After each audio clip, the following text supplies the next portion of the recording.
The standings today, Steve. It's a spot where the Pirates are, where these fans have wanted to be for a long time, alone in first place. Check it out. You are going to like what you see when we show you this chart showing the Pittsburgh Pirates a game up on the Cincinnati Reds in the National League Central. And they've done it, Tim, not just one-dimensional. It was all pitching last year. This year it's pitching and hitting. That's a nice combination. Part of the reason they start tonight 9 games over 500, the fact that they've won 10 of the last 12 series, 10-1-1 over the last dozen series. Another big reason is this guy, Andrew McCutchen, who is simply the hottest player right now in Major League Baseball. Yeah, and he's the most exciting player to watch, too. When you watch him hit, you watch him run, there's so many dimensions this young man has. And one of the neat things about our position, Tim, is the fact that we can look down and see how much fun the fans are having watching him. McCutchen leading Major League Baseball on a number of offensive categories. He's our PNC achievement tonight for the Achiever in You. His package of work over the last 5 games, incredible. He's doing things that haven't been seen around here in a long time. Yep, he's on more charts than the Beatles were in the early 60s. He's just everywhere. It's all Andrew McCutchen, and he's got a nice cast of supporting characters. Andrew McCutchen trying to lead the Pirates to a 4-game sweep of the Houston Astros. Don't miss this show.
PNC Park is the place to be tonight for some Major League Baseball as your first place Pittsburgh Pirates take on the Houston Astros in search of a 4-game sweep. And right-hander Jeff Karstens will try to author it 1 year to the day after he beat the Astros here at PNC Park. They've broken the brooms out, complete with the Zoltan logo. Yes, sir. Pirates looking for 4 in a row over the Astros. Their manager Brad Mills sends out their lineup this way. Jose Altuve, the All-Star second baseman, will lead off. Jed Lowry in the 2 spot. Scott Moore moves from third base to right field. 4 out of 12 in the series with a home run. Chris Johnson returns to the lineup. He's had a bit of a back problem, but he'll start at first base. Bogusevic in center field tonight. Snyder behind the plate, and newcomer Matt Dominguez at third base to face the right-hander Jeff Karstens. Yep, this information brought to you by the Western PA Chevy dealers. Jeff Karstens has done good work career-wise against the Houston Astros. In fact, last year 3-0 with an ERA under a half a run per start. So he has faced this club, done well. 1-2 so far in his brief work this year. But a couple things to keep track of. His control has been outstanding, and he has kept the ball in the ballpark. Karstens getting set to deliver the first pitch of the ball game to Jose Altuve. High for ball 1. And last start for Jeff Karstens, a win over the St. Louis Cardinals, where he worked 7 innings and struck out 7. Had the K pitch going. He looked very, very good. There's a ground ball left side. That's going to be through for a base hit. Leadoff single for Altuve. Defensively for the Bucks behind Karstens tonight in left field, Drew Sutton. Adam McCutchen is in center, and Garrett Jones out there in right tonight. Infield around the horn. Alvarez at third, Barmes at short, Walker at second base, and Casey McGee starts at first with Michael McHenry behind the plate. The fourth starting again tonight. Rod Barajas was in the starting lineup tonight, and for the second time this week he's been a late scratch. So McHenry filling in for Barajas again tonight. And you really don't lose much offense right now with the way Michael's swinging the bat. Strike is called to Jed Lowry, the switch hitting shortstop.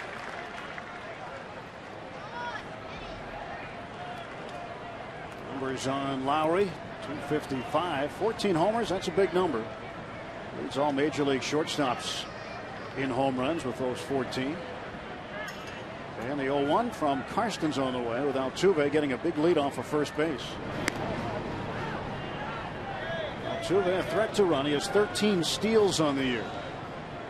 Hard to believe that last year at this time he was not in the big league, still in the minors, and preparing to play in the All-Star Futures game in Arizona. His future was looking good. After the All-Star game, continued to rake, so the Astros had little choice but to give him a chance at the big league level, and he hasn't been back since to the minor leagues.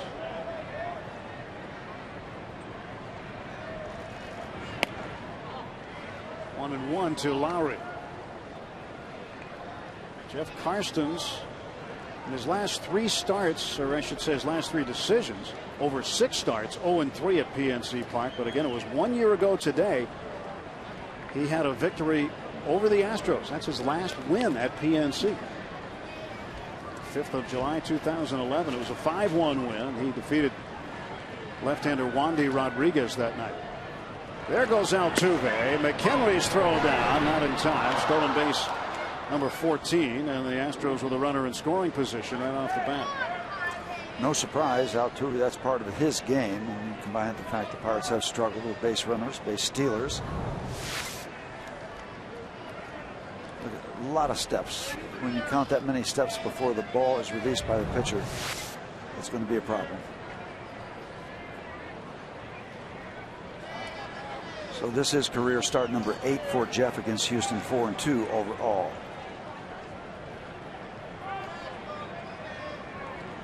Coming back after 2 months on the disabled list for Jeff Karstens. Got hurt in the first inning during a game in Arizona. Watch out. Foul. A hot shot in the foul ground.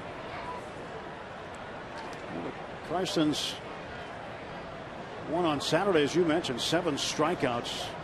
This is just his second home start this year. His last one was on the 7th of April against Philadelphia. How about that one game against the Astros last year? Complete game, 83 pitches. I know. It was amazing. Didn't take long. An amazing it was good and quick.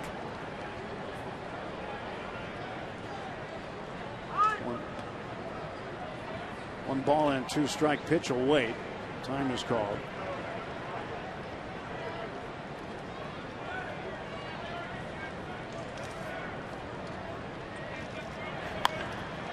In the air to short center field. There's McCutcheon. Altuve unable to move up. Let's take a look at tonight's Rivers Casino tips to win, Steve. Yep. First of all, don't look ahead. You've caught the Houston Astros at the right time. Just stomp them. Don't be thinking about the Giants coming into town. Don't be thinking about the All-Star break. And don't forget defense. We've talked so much in recent weeks about offense and pitching. Don't forget, you've got to catch the ball and throw it properly. And how about scoring early? We've been playing a lot of catch-up baseball. Let's get out in front for a change. It seems like the Pirates are waiting to the fourth inning to put something up. But in each of the first 3 games of this series, the Astros have scored first. Wanted to see the Pirates come back and win. Scott Moore playing right field tonight. And Jordan Schaefer not in the outfield tonight. He was taken out of the ball game due to some fundamental errors yesterday, throwing to the wrong bases. Brad Mills not happy, yanked him from the game, moved Bogusevic from right field over to center field. And not only that happened, but later in the game he had to remove another player, Carlos Lee, who was traded during the game to the Marlins. Yeah, and also, if you want to go a further step down, could have removed a couple infielders for a botched rundown play. I mean, it was not a good display of major league fundamentals. Matt Dominguez, the third baseman tonight, he comes over from the Marlins in the trade, one of 2 players, but Dominguez comes straight from AAA and will start here at third base tonight. He's 22 years of age. There's a strike to Moore, 2-1. And on the other side of things, Carlos Lee made it to Miller Park in Milwaukee. And his new team, the Marlins, shut out the Brewers 4-0. And Lee, hitting in the 3rd spot today, went 2 out of 4 with a double and a run scored. So an impressive debut with his new ball club. 2-1 pitch. Just caught the outside corner for a called strike. Got a little hesitation by home plate umpire Manny Gonzalez. He works the plate. Got to be patient with that strike call. Surrounded on the bases by Gibson, Davis, and Cuzzy. Jerry Davis, the crew chief, at second base. 2-2. We'll wait again as Karstens turns and faces Altuve. 1 out and 1 on for the Astros, top of the 1st inning. Pretty nice night here at PNC Park. A little warm. You want to take care of business here. You want to close the deal on this series because you're catching the Astros at the correct time. Struck him out. Strikeout number 1 for Karstens. Moore goes down swinging. Down and in, and then walking away. There's the down and in. And he'll be walking away over to the dugout. J.D. Martinez, the left fielder. 2 outs, 1 on. Karstens to the belt. Off speed, popped him up. Playable for McGee.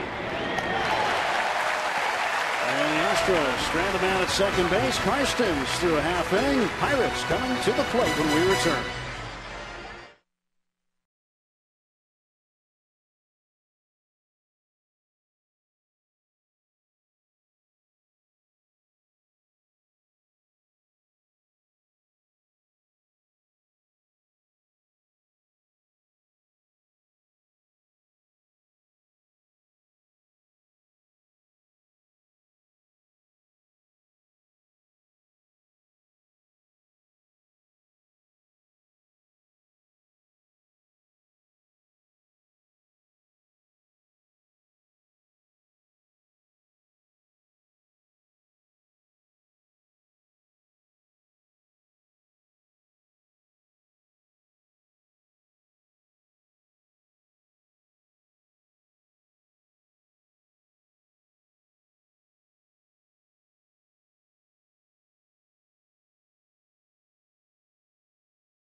reigning National League Player of the Month for June. Andrew McCutchen continues to put on a show as we're into early July.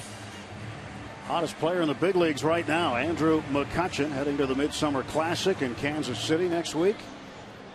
And certainly performing not only at an all-star level, but the high end of an all-star level. Indeed. Bud Norris, the right-hander out of Novato, California, now lives in Houston. He delivers ball one to Drew Sutton. Little stint on the disabled list for Bud Norris. Second start since coming off the DL with a bad knee. Had some knee issues. 5-5 overall. ERA just under 5.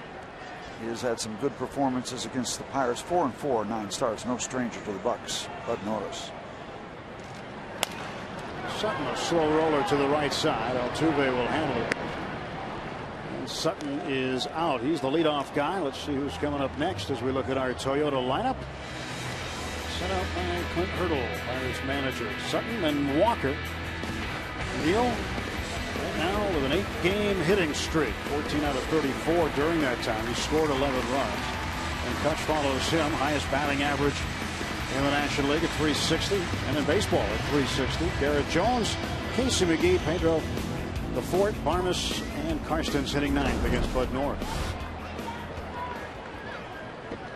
Walker looking to extend that streak to 9 straight. Norris had a particularly good game against the Pirates during the 2010 season. It was on the 14th of August. He struck out a career high 14 that night. It was in Houston. Struck out 8 against the Pirates in his previous performance against them this year. It was on the 11th of May. Walker, 275. 5 homers, 37 runs batted in. Switch hitter standing up from the left side against the right-hander Norris. 1 ball and 2 strikes now to Neal. What do you need to know about Bud Norris in and around that stint on the DL? He has lost his last 4 decisions. His last win was on May 21st. In fact, his last 4 starts, he's worked 17 innings, given up 20 earned runs. It's been a tough stretch for him. He's given up also a bunch of home runs, averaging almost a home run a start. 13 of them. Pitch outside to Walker. Count even, 2 balls and 2 strikes. The other side of the ledger, this guy's a power pitcher. He strikes out more than 1 inning.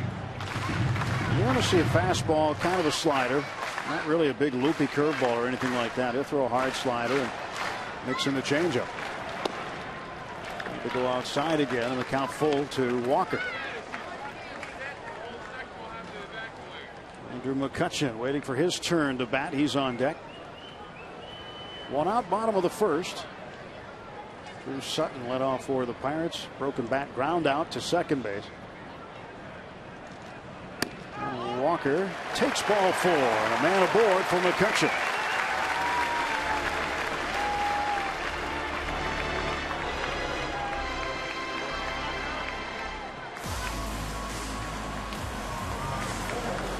Center fielder, number 22, Andrew McCutchen.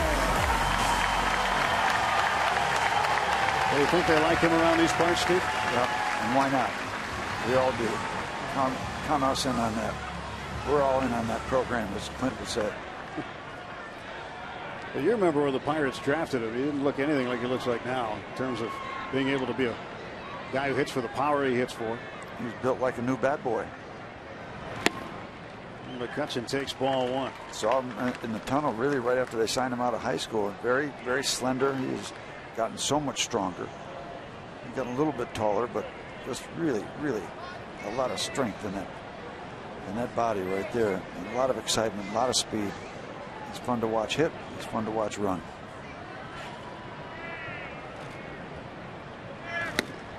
That's up high. What about these numbers? Leads Major League Baseball in average with runners in scoring position, and hitting during night games. And that's the charts he's leading on. He's on all the rest of them, all the top 10 lists that you can think of. He's on them. 2-0. Lets that one go for a strike. And he was. I wouldn't be surprised if he comes out with an album of his greatest hits. Really? You think so? What would it be titled? Put you on the spot.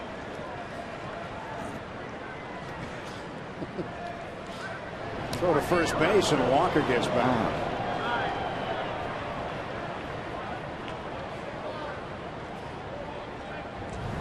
Quick move by Bud Norris. It wasn't a flinch throw at second. It was just a little bit of a hesitation before he reacted back to first. You never want to get picked off. Never, never. But you really never want to get picked off in the first inning.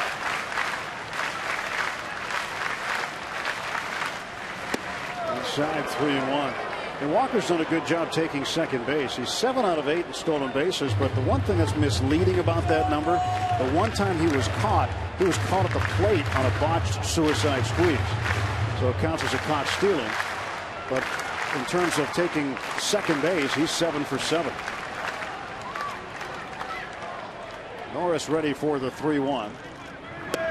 And a strike is called. McCutchen thought it was ball 4.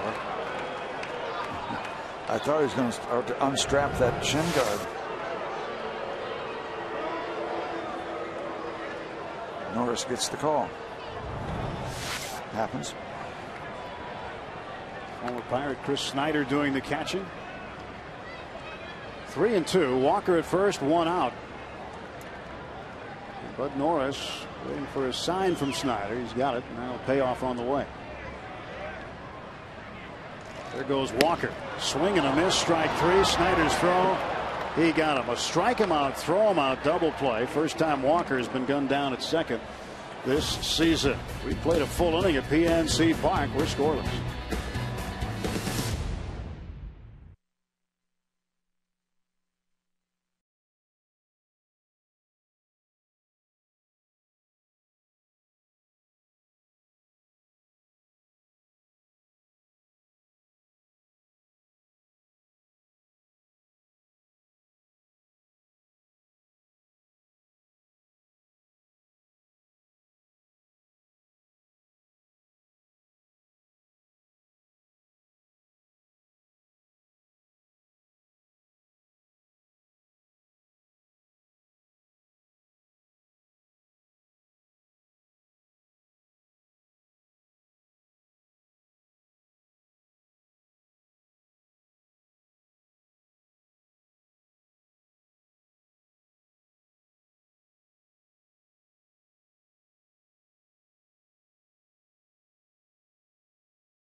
With the Astros as the Bucks try to get out the brooms and get the sweep. They'll be doing so without outfielder Alex Presley. Presley has been placed on the new 7-day DL. It is the concussion injury list, and that was sustained Tuesday trying to dive for a ball that Jed Lowry had hit by the Astros. Jordy Mercer has been called up, and that is our AGH injury update. Alex Presley on the 7-day concussion DL. Thank you very much, Paul. And the 7-day DL, Steve, is probably just about right for that kind of thing. It gives a guy a week off who might not need 2 weeks off on the 15-day DL. But it's really good to hear that Paul's feeling well. Yeah, Paul's great. Yep, looking good, feeling good. Jordy Mercer back. Second stint in the big leagues this year. And you go back to the play. Alex Presley had a late break on this ball, hit off the bat of Jed Lowry. Really doesn't hit his head, but you're saying the whiplash of the body coming down and the impact snapping his head and neck back a little bit. Right there you see the impact on the grass. 1-2 to Johnson. Swing and a miss. He strikes out. Tagged out by McHenry. Strikeout number 2 for Karstens. 1 away in the second. See, you get the pattern for Jeff Karstens. When he gets strikeouts, it's not by power. Now, he'll get some with a fastball, but he'll get a lot of them like that. These first 2 strikeouts tonight, curveballs down out of the strike zone because he was ahead in the count, got them to chase. They couldn't afford to take it.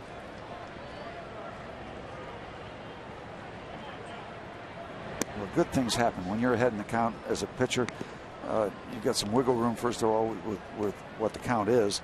And then nobody wants to be rung up. Call third strike. They'll chase things because they don't want to be rung up. Simple as that.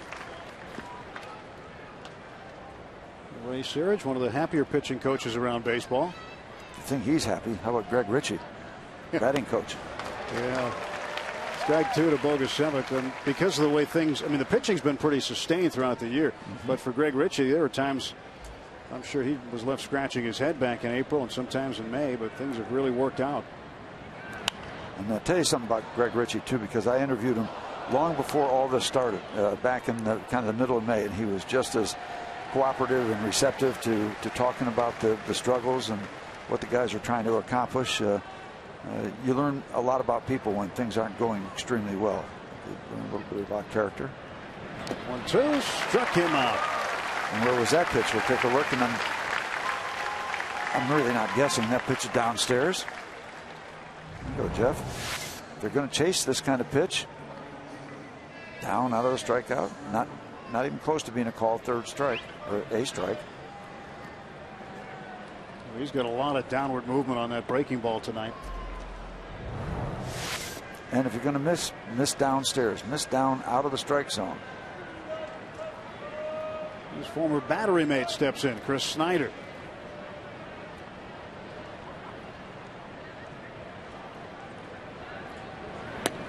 Pitch in there for a strike. You got to figure somewhere in the memory banks of any catcher who used to catch a pitcher, there's got to be something that could give him even a slight advantage at some point. Having prepared with the pitcher for outings in the past, knowing what he's got, knowing what his tendencies are, knowing what pitches he likes to throw and what counts. It nudges him up to have more of an idea, more of a feel than anybody else in the lineup with him.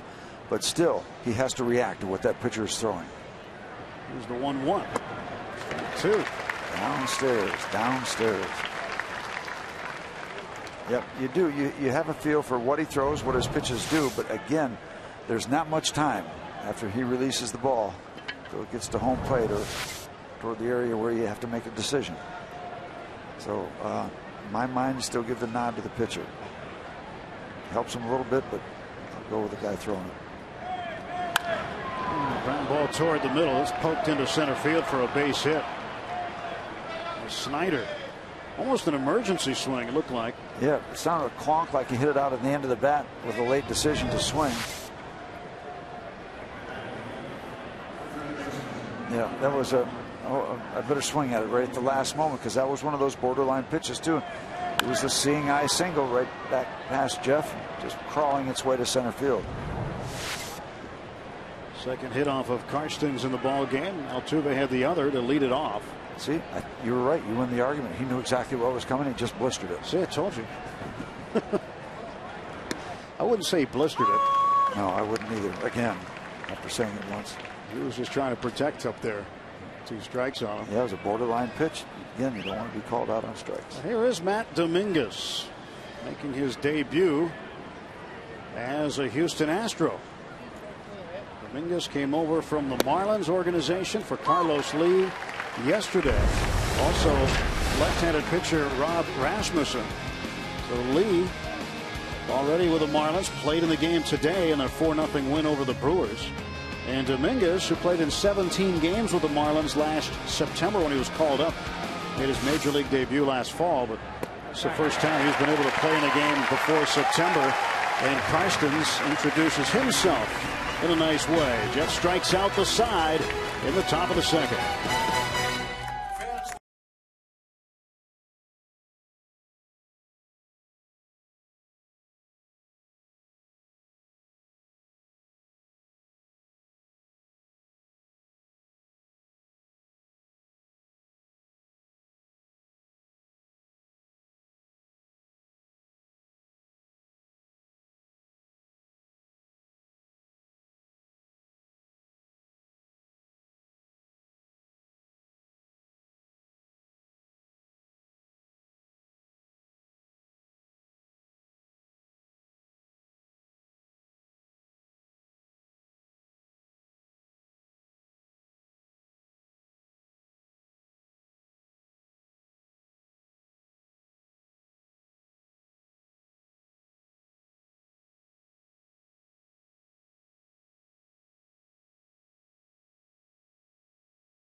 And it's a free shirt Friday where all fans receive a Pirates t-shirt thanks to Trib Total Media. Come early for a block party on Federal Street before the game and enjoy local live music and food. For tickets or to see all of the free shirt Friday designs this season, visit pirates.com/free shirt Friday. Hey, that's not the mark of Zorro. No, they got the secret handshake. That's the secret handshake of the Berg right now. We had to trade a pitcher once way back in the day because he didn't know all the handshakes and all that stuff. Is that right? Had to send Bob Miller over to the Mets. That was the only reason, huh? Yep, that was it. Okay. Couldn't get the deal. See, it was a whole set. It wasn't just the handshake. It was all the other stuff going on. Bumps and grinds and reaches and hits and tugs. Garrett Jones takes ball one outside. Jones starts the night hitting .275. It's a good thing he's got all the handshakes down. Oh, yeah. He's been able to keep him as a result. 1-0, swing and a miss. Our Barrel Automotive League Leaders stat. You want to check something out? Pretty cool. Look at this. Barrel.com. Driven to be better in Major League Baseball. Since the 27th of June, the leaders in runs scored. 3 of them are Pirates. Top 3. McCutchen, Jones, and Walker. And this one popped up a mile-high foul, and that will be into the seats. Didn't miss it by much. It looks like he missed it by a lot, but you hit him that high, just a little bit underneath. The Parrot is holding fourth. He's scolding him. How hot do you think the Parrot has been in the last few days? Tough weather for a green bird. Well, the Parrot's red hot. He's hot all around baseball. He's heading to the All-Star game. Again, Jones swings, hits this one deep to right field. Way back it goes. It is off the wall. Jones into second base with a leadoff double. And you could hear it against that chain link fence that protects the lights in the National League scoreboard. Looked like it hit right around the Miami sign or in that neighborhood. You watch that ball coming down. Check out the sound.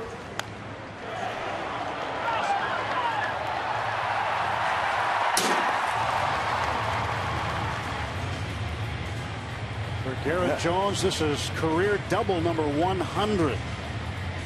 Love the sound of that fence when it's our guys hitting.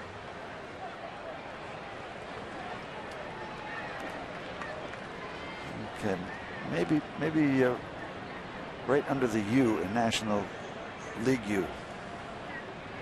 Casey McGee with a chance to put a number up. That's strength. You know, Garrett Jones didn't hit that ball nearly as hard as he can, but he's so strong. His average kind of carry is a lot further than a lot of fellas. 1-0 to McGee. To right field. That ball is going to drop for a hit. Jones then around third and score. Around first and heading to second base is McGee. Safe. The ball gets away, but Casey will stay right there with an RBI double, making it 1-0 Pittsburgh. And that's what happens when your team is going good. Ball dropped in. Takes a while to get to it. An easy run to get the Pirates on the board. And you just trade places. You reach out and just a little flare down the right field line. Looks like a Freddie Sanchez model. And then Garrett Jones, the minute he sees the right fielder's not going to get it, comes around comfortably. Easy rider. Jones is in, and for McGee, 5 of his last 9 hits have been for extra bases. 11th double of the year for Casey. And his 26th run batted in. And now Pedro with a chance. And a lot of fellows were a little skeptical of tips to win, but one of them will score early. So you got that one. Okay. Check that one off the list. That's good. You're going to save that one and put that in a game in August and another one in September too? Yeah, might try to do it Saturday. Score early. Can't go wrong with that. 1-1 to Alvarez. Pedro Alvarez, since the 16th of June, leads the major leagues with 23 RBIs. He's tied for third in baseball with 7 home runs during that time frame. You know, one of the neat things too, along with those home runs, and when he hits them, usually they're pretty impressive. But the last 2 hits I remember, they're probably not the only 2 that he's had lately. The base hits up the middle. Yes. Twice. Once the pinch hitter for 2 RBIs, and then again yesterday, base hit up the middle, 2 RBIs. Disciplined hitting. When it's not a pitch you can power, well, let's see what you can do with it. And he's done a good job. So the Parrot doing some of that bumping and grinding you were talking about. He knows all earlier. the signs. We're not going to trade him. Okay. 1 ball, 1 strike for Alvarez. He's got a 6-game hitting streak going. 2-1. Alvarez over his last 4 games has 12 runs batted in. 48 on the season. Find a way to pull the ball, Pedro.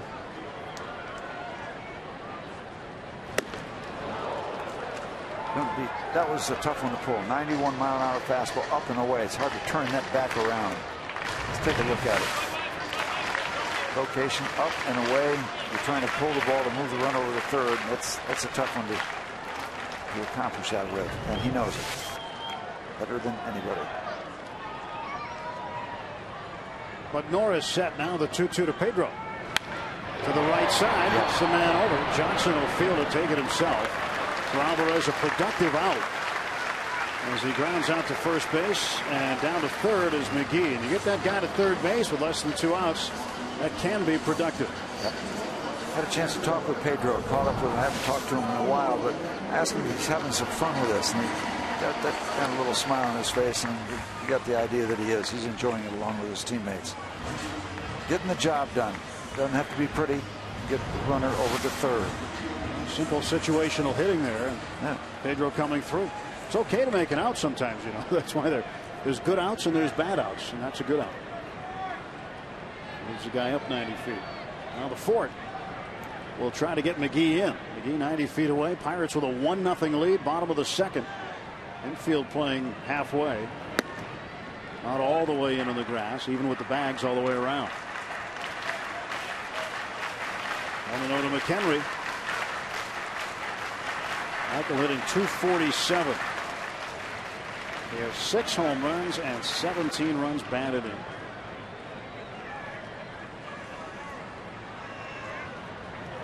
And the Fort, slow ground ball to short. Lowry will look McGee back and go on to first for the out. So Alvarez with the productive out, McHenry with the unproductive out. And there are 2 gone for the Pirates in the second. And they're going to come out and talk with Bud Norris.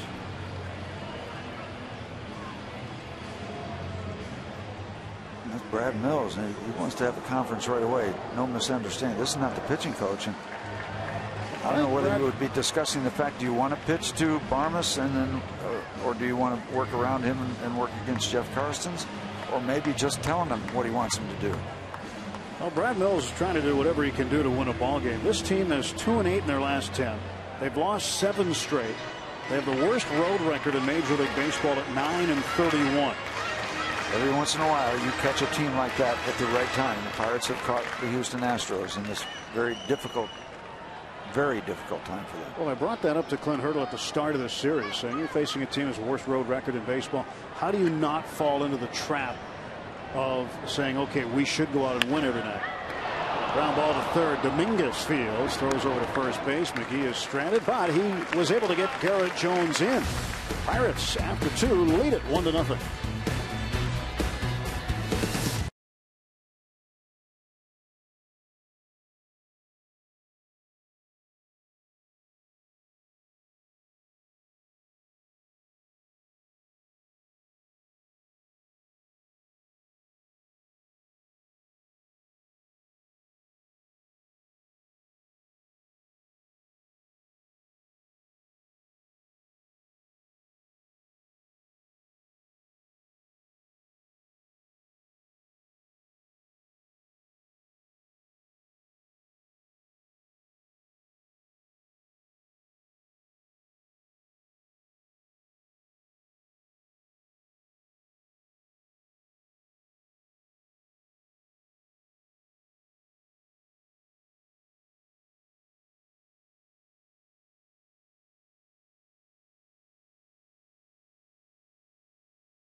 Award-winning cars, trucks, and crossovers.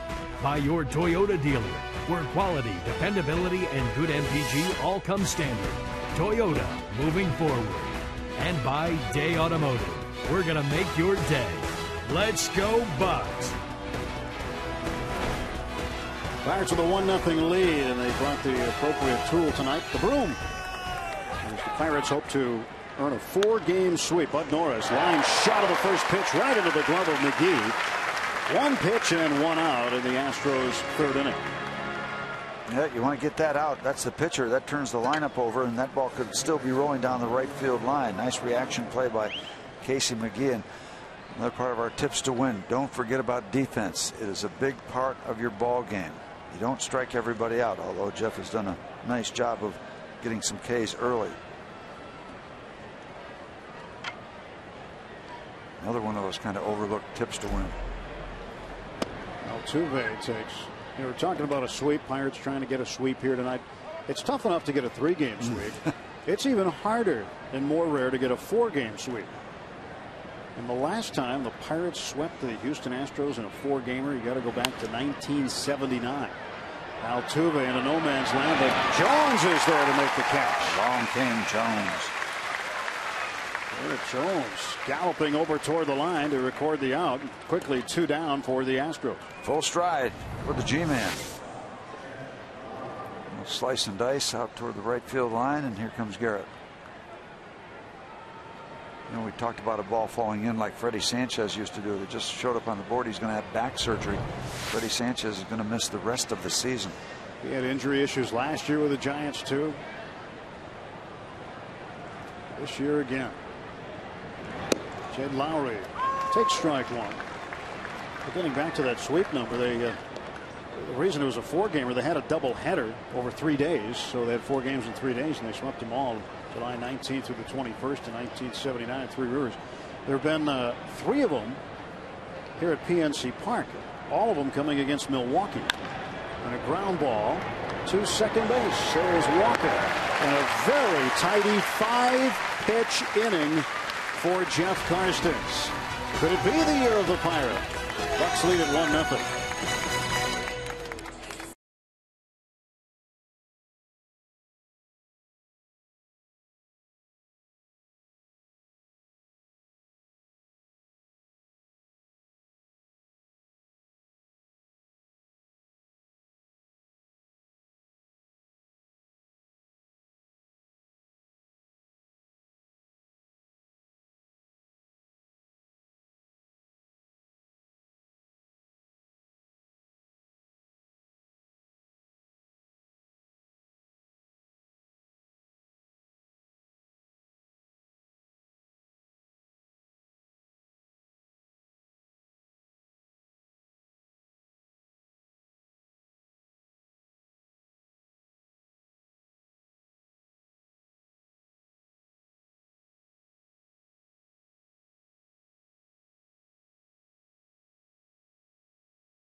Day in Pirates history, July 5th, 1986.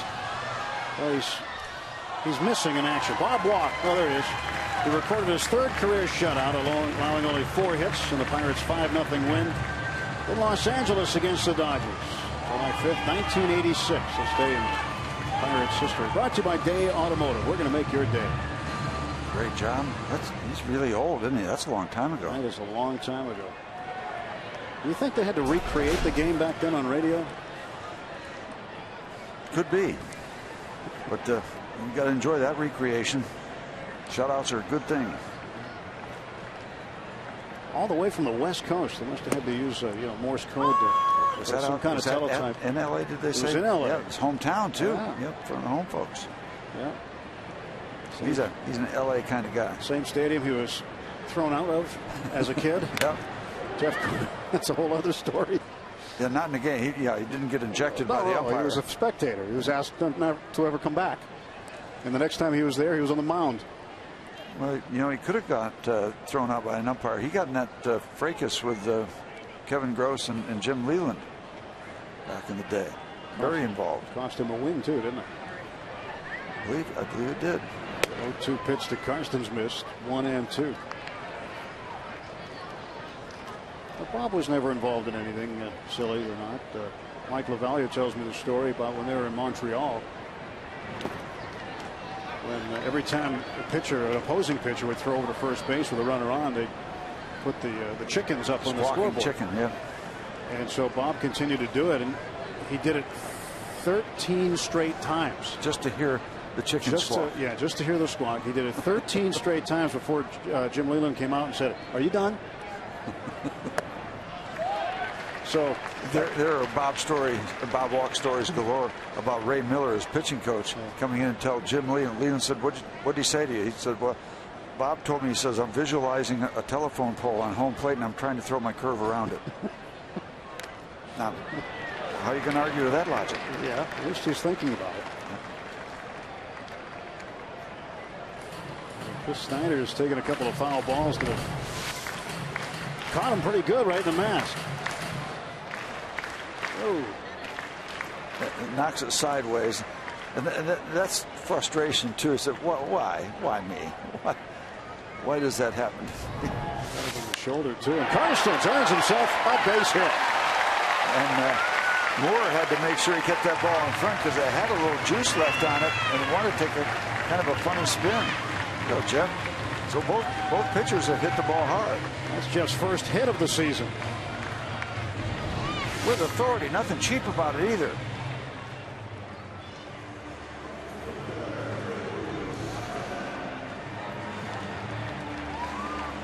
Look at that swing. Remember, he was drafted originally as a position player. First time he was drafted was by the Expos as a catcher out of high school. So he swings a bat every now and then. Drew Sutton, second time up. I think Mr. Drew would like to have that ball back. That looked somewhat presentable to a hitter. Sutton grounded out, splintered his bat in the process in the bottom of the first inning. I think you need that designated hitter. Come on. 0-2 to Sutton.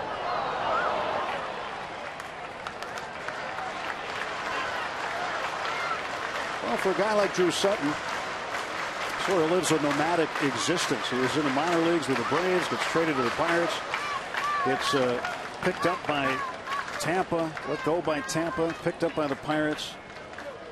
He's probably probably on a first name basis with some hotel clerks.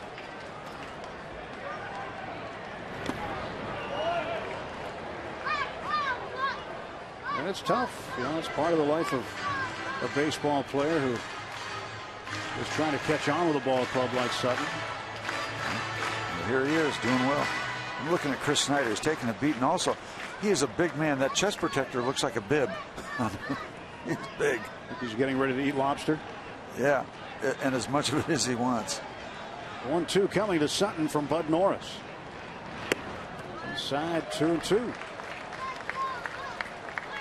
Over the course of Sutton's career against the Astros, he's hit better than 400. Spent a bunch of time in the division with the Cincinnati Reds. So he is familiar with the Astros.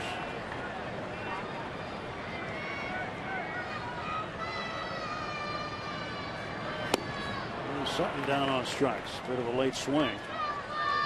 1 out.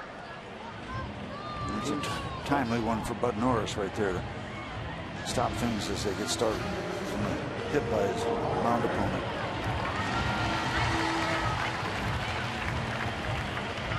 Neil Walker took a base on balls in the first inning.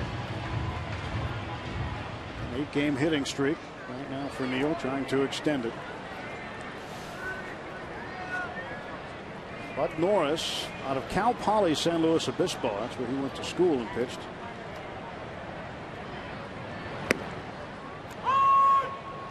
Strike. The unmistakable strike call of Manny Gonzalez. Certainly doesn't keep it a secret. I like that. Is that the St. Louis of PepsiCo? No. I could never pronounce that. San Luis Obispo. Obispo. Obispo. There's no B.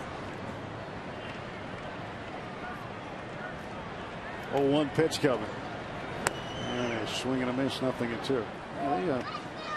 They do well on the West Coast. I flew in there one time, a little white knuckler on a puddle jumper, come over the mountains, and I mean they went straight down. Yeah, I thought we were flying a sortie, but straight down's never good. No, we were straight down and then leveled off and landed. And that's like when the pilot says, as we begin our final descent. Yeah. I don't like that phrasing either. No, not the word final. Well, it was one of those planes where when you get off, the pilot gets your luggage for you. So it was a little bitty one. That was San Luis Obispo, but they've had some. Where is that? Northern California, Southern California? Southern. North of Southern. North of Southern. Okay.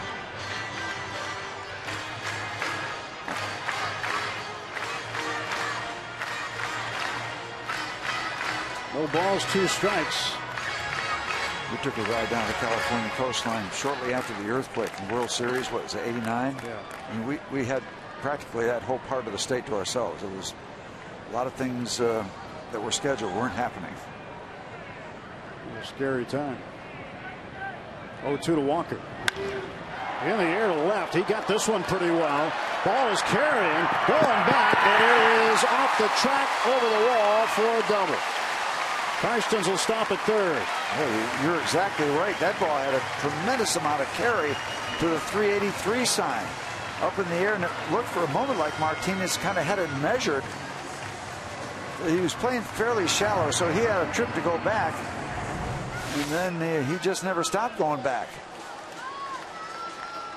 When you hit the bottom of the ball like that, you don't know how much carry it's going to have, but there's Martinez going back. Looks like he's got it measured and then never did quite get to it.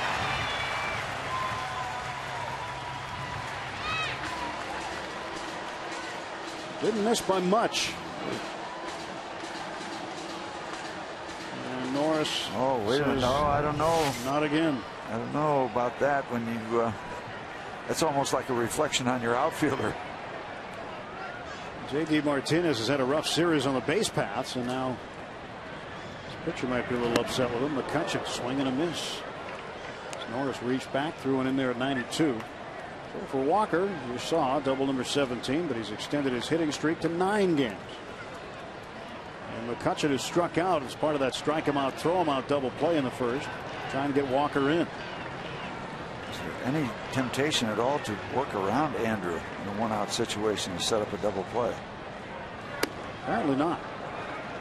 Well, we saw them pitch to Clint Barmas where they could have worked around him to pitch to Karstens. Maybe they knew what Jeff was going to do. He did line a base hit when he finally did get up in the following inning. The major league leader in batting average with runners in scoring position, 406. He's got Jeff Karstens at third and Neil Walker at second. 1-1. Fouls it off, and McCutcheon is in some rare territory. 14 hits and 11 runs scored in those last 5 games. First Pirate to do so since none other than Honus Wagner in 1904.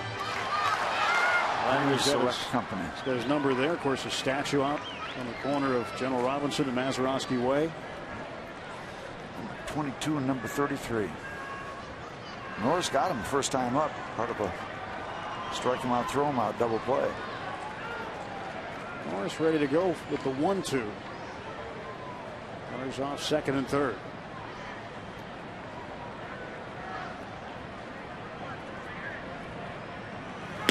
Up high for ball 2. And Mr. Norris has been able to reach back and get a little extra on the fastball.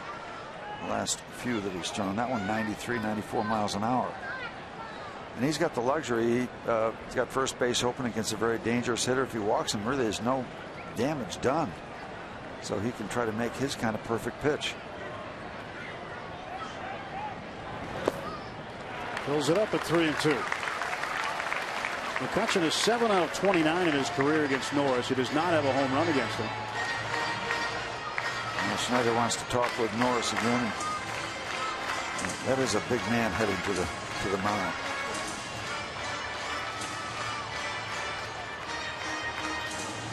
See the yellow fingernails there? That's so that the pitcher can make sure to see the signs when they're down. Where was that when I was pitching? I don't think guys are. I don't think they'd do it.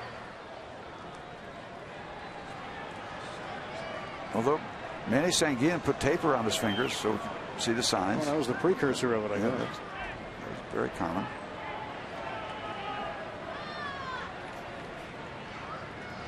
McCutchen takes the payoff pitch and fouls it off. That was a staying alive swing, but he accomplished that. He stayed alive. Now Snyder wants to talk to him again. Well, there's a new kind of thing out there right now for catchers. It's like a sticker. It's called game signs that some guys are wearing now.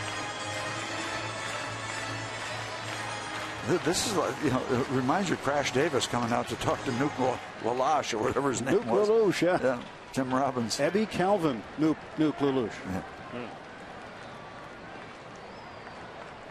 Breathe through your eyelids. Yeah. I think candlesticks would be a nice gift. Payoff pitch again. Really walked it.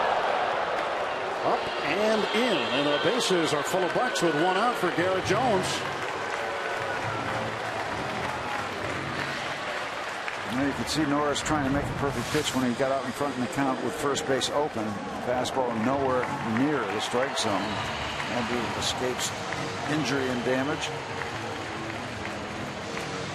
You know, when you're as hot as Andrew, you're just really striding into everything. You have no fear, and sometimes that can be a little bit dangerous. And the last thing you're thinking about is anybody coming in tight on you. So the table is set for Mr. Garrett Jones. Thank you very much. Again, 13 home runs given up by Norris in his first 14 starts. Garrett drives it deep to left center field. Way back it goes. It is caught by Martinez. Karstens will tag. He'll score. Boy, Garrett gave it a ride to the deepest part of the ballpark. Martinez had to go a long way to haul it in, but the Pirates put a run on the board on a sacrifice fly by Jones. It's 2-0. That was a big-time catch because this ball game is blown wide open if he doesn't make that very much above-average catch. That was a terrific play. They're still running if he doesn't bring this ball down. I thought it had a chance to get out of here early, but for the biggest part of the ballpark, you got to give Martinez a lot of credit. He did not quit on the play. Big-time play. AGH can. Follows it into the glove. And that's a difference maker. Pirates still alive, but that could have been a big splash for the Bucks.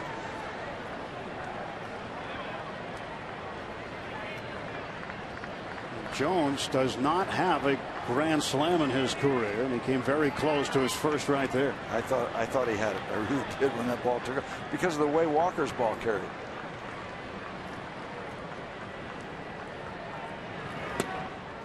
Casey McGee takes a strike. Well, Pirates 2 outs and first and second. Walker at second, McCutchen at first. 1 run in.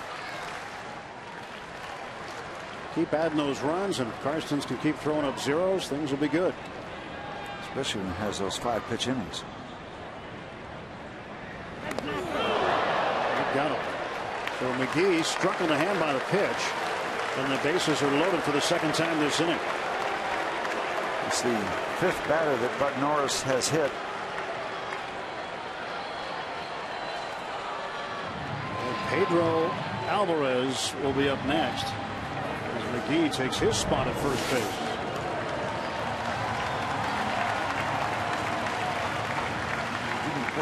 Wasn't a direct hit.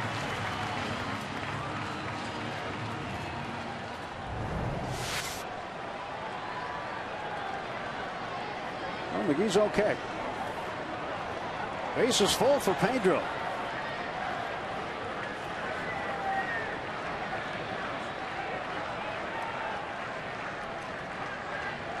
The pitch swung on, ripped foul down the right side.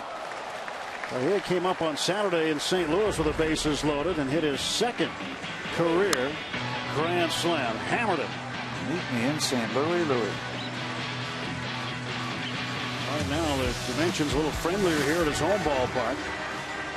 Walker is at third base. Over at second, Andrew McCutchen, and Casey McGee, the runner, at first. So the bases full of Buccos, 2 outs. And Alvarez waits the pitch from Norris. 1-1.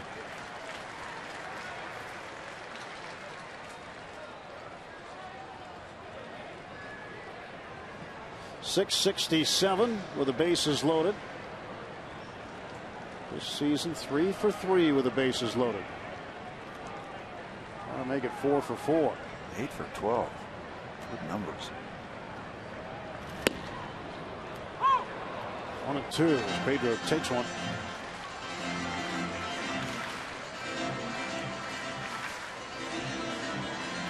Alvarez seems like he's figuring things out. Batting average up to .236.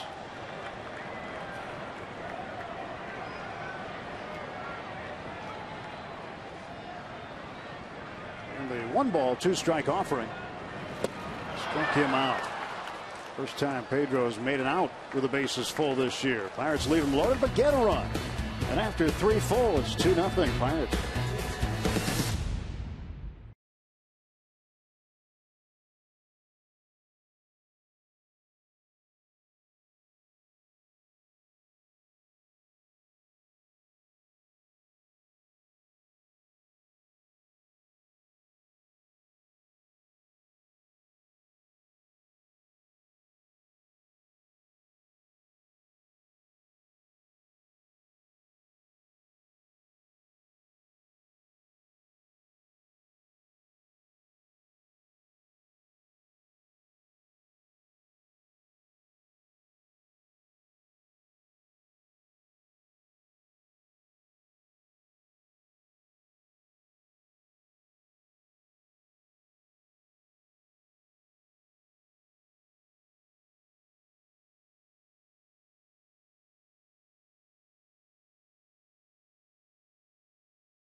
Well, if you saw the movie Dude, Where's My Car? Ashton Kutcher is in it. The bubble wrap was a big thing when the I guess the cult got together to call upon Zoltan. And then of course this was on the 9th of May. This was May 9th. Steve Blass, you know you're not supposed to wear plastic over your head like that, Steve. But it kind of enhances that image. You guys were setting a trend. Very nice. Rapper. That was the Jaggers calling the rapper. Scott Moore. This one at a foul ground. For strike 1. Scrambles on for the baseball. What was the movie, Dad? You want to sell my car? No, Dude, Where's My Car? Oh, dude. Okay, all right. I'm catching on. There, Johnny Depp. He got it. Yeah, Captain Jack Sparrow's here tonight. Yep. Pirates of the Allegheny. Never know who's going to show up at a Bucco game.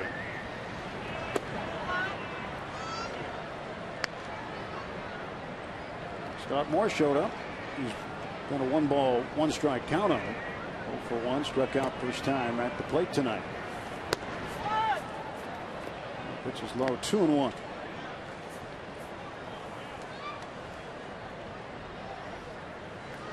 That's a dressed up broom. It comes with its own cap. It's to right field on a base hit. Leadoff single by the right fielder Moore. Let's take a look at our AT&T Mobility trivia question. And the question has to do with home runs. Andrew McCutchen leads the team with 16 of them. Who holds the Pirates' record for the most home runs prior to the All-Star break? Well, we get the chance to guess. I got a couple guys in mind, but I'm going to take a long shot and maybe say Ralph Kiner. Well, I'm glad you guessed Ralph Kiner because I was thinking more Willie Stargell. Teammate. I know Willie set the record, I think, for the Pirates in the home runs in the month of April to the break. Either two one of us pretty good choices. Either one of us is right or both of us are wrong. Yeah. That's the. I deduced that. Pretty dangerous stuff. It's pretty black and white. J.D. Martinez, 1 ball and 1 strike. Martinez tracked down the ball hit deep by Garrett Jones with the bases full in the bottom half of the 3rd inning. Jones would get an RBI out of it, his 37th of the year.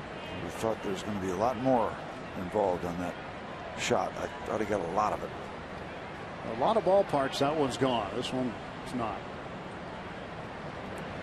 Martinez to center field, right at McCutchen. He opens up the back pocket, and he's got it. Out.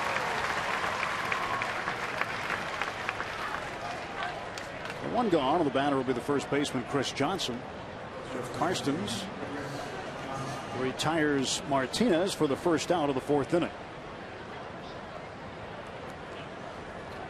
So we got the Giants coming in for the weekend. Not to look ahead. We can look ahead. Pirate players should not look ahead. And we miss Matt Cain, I think. We got Zito, Vogelsong, and Lincecum. A struggling Tim Lincecum, by the way. Pirates have seen enough of Matt Cain. That was opening day for the Giants. The Pirates' 3rd opening day of the season. Had opening day here to start the year against Philadelphia. Then had opening day in Los Angeles against the Dodgers. Went up the coast. Had another opening day in San Francisco.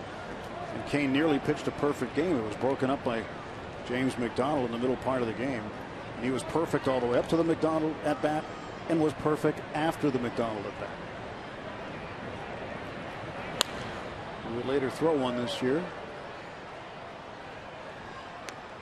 Our Nissan road ahead as we look at the probables for the upcoming series with the Giants. Yeah, just let me do one thing here. See if I can do that. Tim Lincecum. 6.08 ERA. 3-9 for Lincecum. Just doesn't look right. Giants have fallen out of first place. They trail the Dodgers by a half a game to start action tonight. A balk has been called against Jeff Karstens. And going down to second base will be Scott Moore.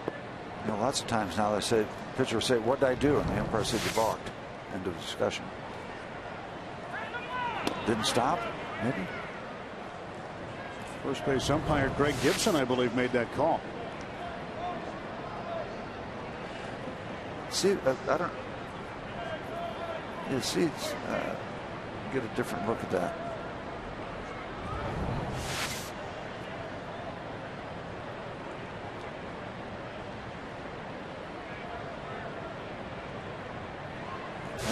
I didn't see much.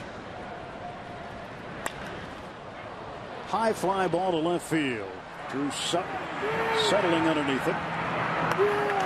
2 men out for the Astros in the 4th. Remember back in the day when balks used to be argued vociferously, and now balk. Just a balk. Go to second. And it had to be the fact that they felt he didn't come to a complete stop. What else could there have been at that point? I don't know if there was a hesitation that Greg Gibson saw, first base umpire. I was trying to clear the telestrator. I'm looking. Just relying on your expertise as a guy who's probably balked on a number of occasions. Well, you should enjoy the fact that I'm finally honest.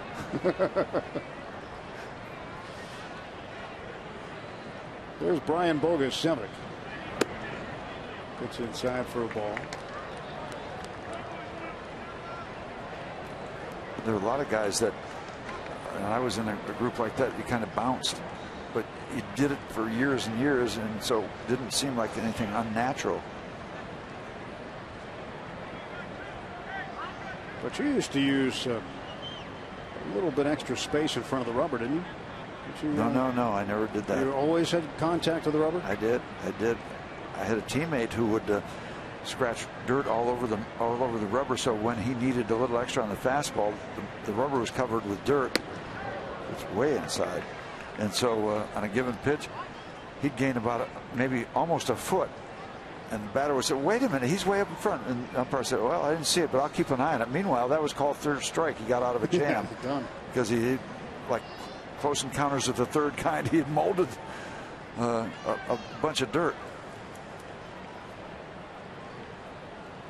Let's take a look at this one more look. That's Steve Blass. Is that a balk? No, that's not a balk. No. But when I bounced, I could have balked like 100 pitches, if they want to call it, because I never stopped completely. Well, that was my pet little pickoff move that I had, where I would throw before I actually moved my body. And if you do it in the right sequence, it looks like a blur to the umpire. They don't pick it up. So what you're saying? Well, all right. Now what are you saying? All right, here we go. Ready? Up, stand up, look, come, and you throw before you turn the body. Okay. Don't be frightened. It's going to be all right. I just don't want you to fall on me. Huh. I think the impressive thing about that move is how thin the pitcher is. Really? Who was that guy in your uniform? 2-1. This one down to first. There we go, Jeff. Taken by McGee. Steps on the bag. Nothing across for the Astros in the fourth, and they leave a man. Karstens and the Bucks up 2-0.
The original Zoltan. It's Bucko Mania here, brother. All right. You got it down. Zoltan. Everybody's doing it. Brand new Bucko fan. That's good. That is outstanding. More and more are coming out to the ballpark every night.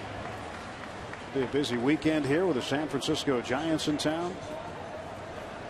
We had a great crowd here yesterday, 36,000. And I got a chance to come back down and watch the fireworks with the family down at the Point. What a show that was. Great day all the way around. Michael McHenry leads off. Hired catcher watches one bounce. And you know what? Tomorrow night could be, if things fall right. The Giants are leading the Nationals right now 3-1 in the fourth. And depending on what happens with the Dodgers in Arizona, could be a battle of division leaders tomorrow night. If the Giants come in leading the West, and the Buccos leading the Central, and Cincinnati, by the way, starting a series with San Diego.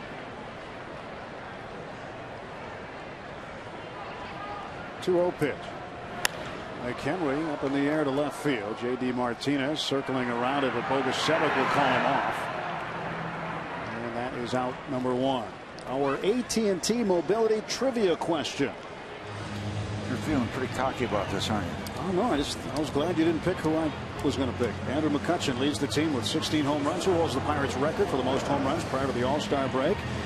Steve said Ralph Kiner. I said Willie Stargell. It is Willie Stargell. He did it twice. Rover Dornall, professional baseball player. Chicken on the hill with Will.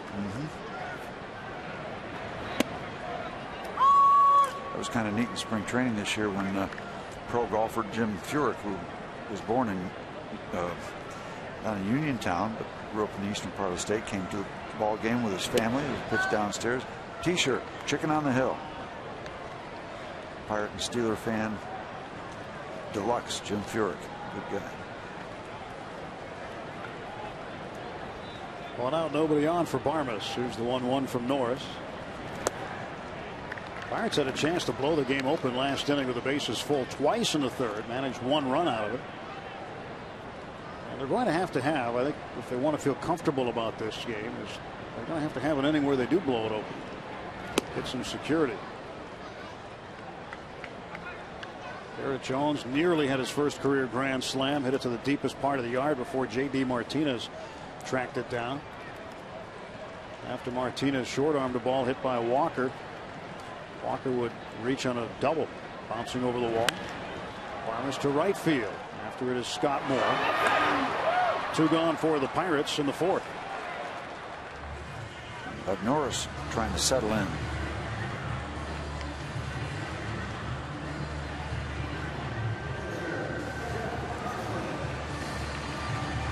What a night to be out on the Allegheny. Yeah, it's summertime. The boats are out. They were out in force yesterday. They'll be out all weekend. Summertime on the rivers. Here's the slugger Jeff Karstens, who's 1 for 1 with a run scored. Had a great at bat first time up. The boat's docked right there behind right field, right center field. Slowly hit ground ball. Lowry just gets Karstens. 1, 2, 3 go the Pirates. We'll head to the 5th inning. Chicken on the Hill, that's it. Chicken on the Hill, you found it, guys. Good stuff. And nice accessories.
Pirates, and we are respecting the Z at PNC Park. Everybody getting into the act. Zoltan from the movie Dude, I Lost My Car, all the way to Southwest Asia. It is taking over by storm. And the Pirate Chef, that's a watermelon carved with the Z. Guys, respect the Z. Go.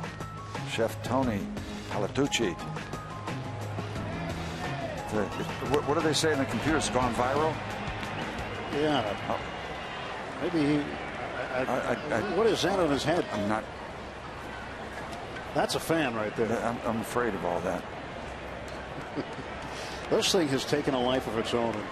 It's funny because, you know, you talk to the guys about it. They're great. They're glad that everybody's having fun with it. That baseball is fun in Pittsburgh. Everybody's having fun with this. The kids are doing it. You're seeing kids at their own games doing it now. Kids teams all around the area. Chris Snyder, the hitter, he'll take a strike. But it's just one of those things. It's fun. It's fun. Fun game. Fun games in and around the game.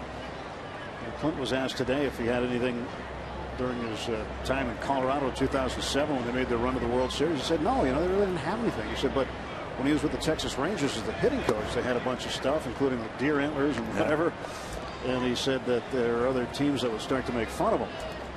And there wasn't a lot to be made fun of from that particular Rangers team because they just clobbered everybody on most nights. We had something going on in 1966, but we didn't win anything. Well, what was it?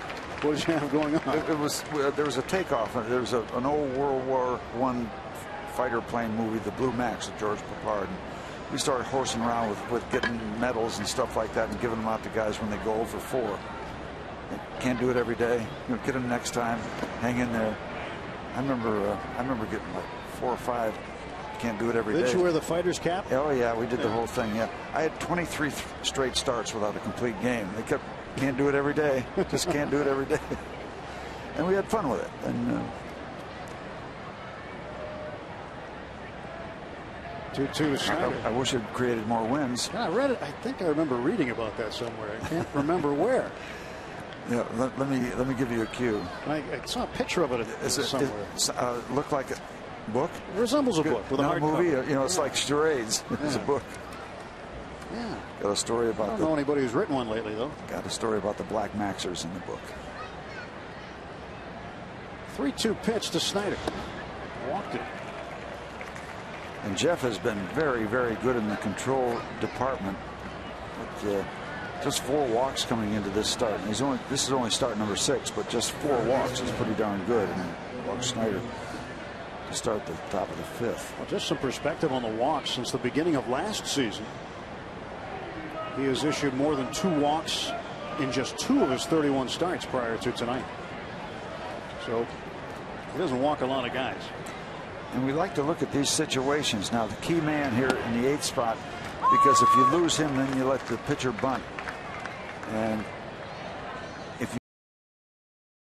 but then he represents the second out with that bunt, and now it takes you within 1 out of getting out of it. So kind of a key man when you don't get the number 7 guy out to lead off an inning. Key guy right here. Ground ball to short. Barmes flips to Walker for one. Back to first. It's a double play. Well, that cleans up that whole scenario. Well done. Couldn't come at a better time. Matt Dominguez rounds into the twin kill. Now, again, as you mentioned, erase that walk.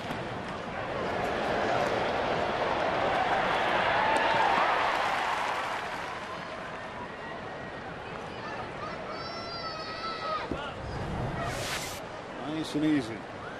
Clint Barmes and Neil Walker done very good work in the middle of the infield. Well, that takes the sting out of a leadoff walk. 2 outs and the pitcher Bud Norris at the plate. He has seen 1 pitch in the game and he lined it to the first baseman McGee. Now that's the second pitch he's seen and it's a ball.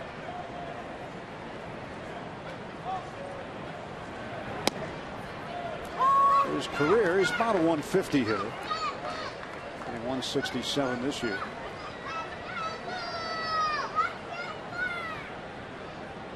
1-1 to Norris. 2 balls and a strike. Oh, awkward delivery by Jeff Carson's there. Looked like he trying to reach back, get a little extra on the fastball. Out of a rhythm on that pitch, but come right back and get it done. Strike 2 on the foul ball.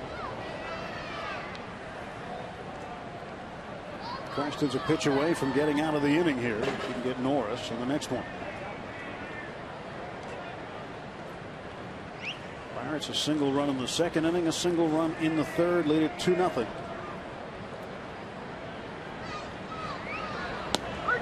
Got him on the outside corner looking. Hey, Jeff. Strikeout number 5 for Jeff Karstens.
Going to the bottom of the 5th inning at PNC Park. If you're hitting the road, take the Pirates with you this season by subscribing to MLB.tv to see every Pirates out-of-market game live online and on your favorite devices in HD quality. Visit Pirates.com to order and get more details. MLB.tv, baseball everywhere. It all starts with those guys. Right, Danny? Yeah, Danny's got it. He's in the spirit of the thing, Reg. Here we go. Might be some of the leftover cotton candy that Bob didn't finish the other day, 2 days ago. Bob was loading up on the cotton candy in here. And Chris Dahl gives us great shots from there. And of course, you wonder how these great crowd shots and game shots get into your home. Well, Chris, one of the guys it starts with. Drew Sutton behind 0-1. Sutton's 0 for 2. So far, it's a lot of Jeff Karstens. Let's put up 5 zeros, 3 hits for the Astros, 4 for the Pirates. The Pirates have a couple points. 1-1 pitch. And Sutton hits this one well. And it is off the wall. And Sutton will be in at second base with a leadoff double. Ball left the bat, it was not going to be caught right away. He had hooked it far enough away from Moore, so you know you're going to have action. Just how much action? And actually, Moore got a fairly decent, legitimate bounce. All kind of surfaces out there. You got the chain link fence that we've seen and heard from already. You've got some support areas. You've got some concrete. You got a foul pole that the Pirates hit a couple times the other day. Twice in a row. Yeah, he knows this is good from the beginning. Drew Sutton seems to like hitting here at PNC Park. And he's got his 5th double. Pirates have their, what, 4th of the night? Neil Walker trying to get him in. Let's move him along at least.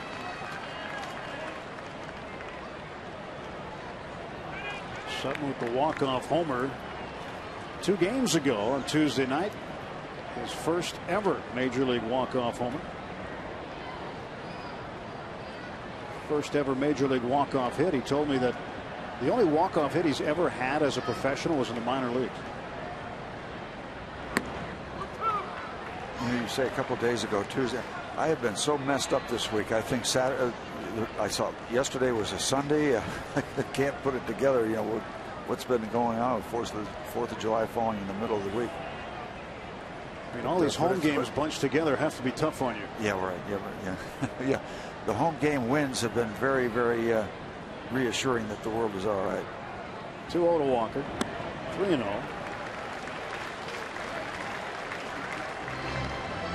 Pirates are getting close to wrapping up a stretch of 20 games in 20 days before heading into the All-Star break. Yeah, and I was talking to some people. You know, winning streaks are great, but you know how many times you win 10 or 12 in a row?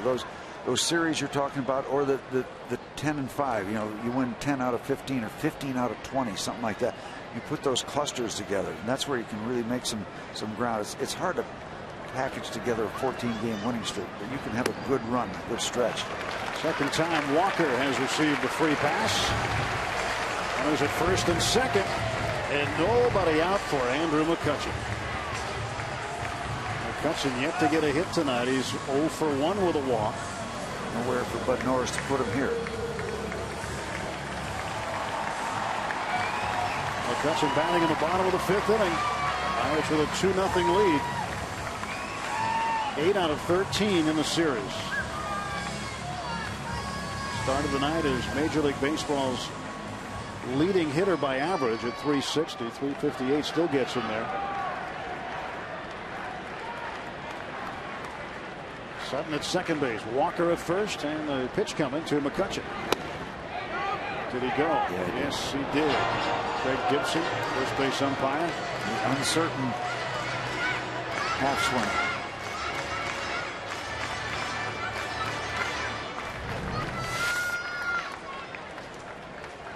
I didn't want to do it, but I can't stop it now. 0-1.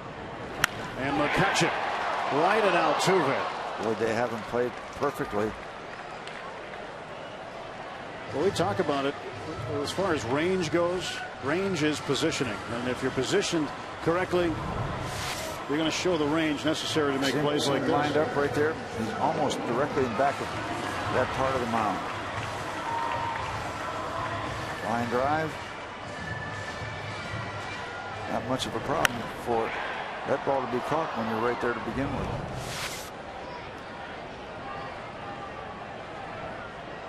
That's why they keep track of where people hit the ball a lot. Garrett Jones has been locked in lately. He's been hitting everything hard.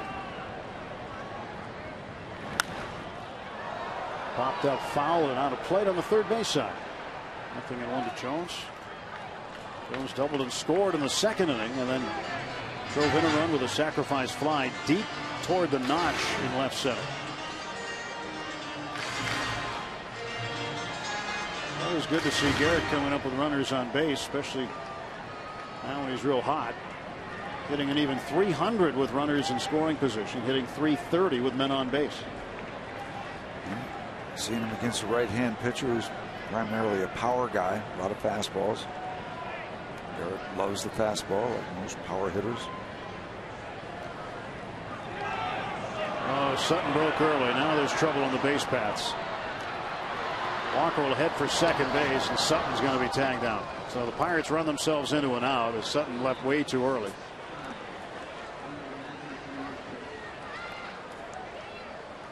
Walker takes his place at second base. Disappointing on the bases there for Drew. Yep, nowhere to go. Really nowhere to go.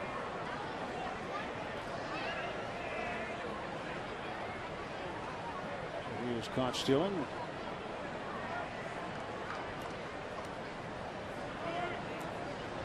So it all goes in a different direction, upside down from the promising beginning. Andrew lines out, and now the pickoff, and now they can work around Garrett to some degree if they want to. And Jones hammers it, but pulls it foul. And that one, you don't see many foul balls up in that section. If it clears that might have river on it. Nothing up there. Watching the fireworks from there last night. Got a lot of it, but out in front.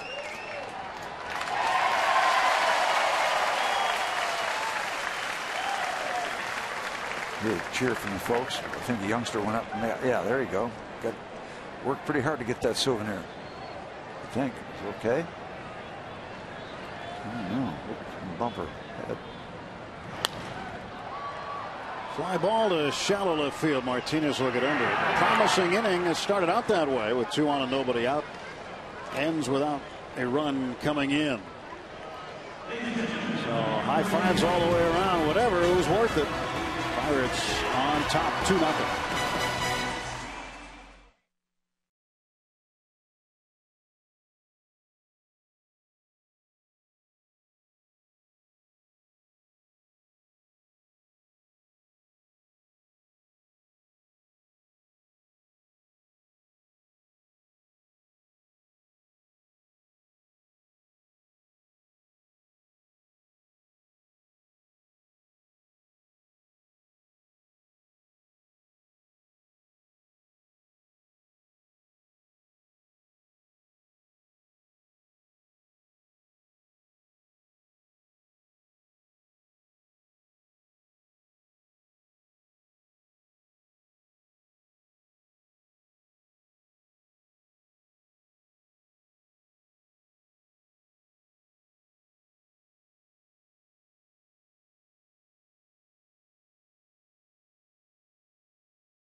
The third inning, and J.D. Martinez couldn't get it, missed it by that much.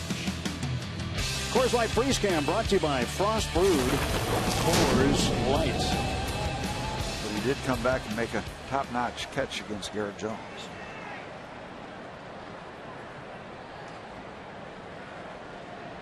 Karstens delivering to Jose Altuve. Strike one with Paul Alexander and Steve Blass, Tim Neverett. Gorgeous night here at PNC Park. Pirates going for a 4-game sweep over the Houston Astros. They won the first 3 and leading here in the 4th. Altuve got a hold of this one, but McCutchen will catch up to it for the out.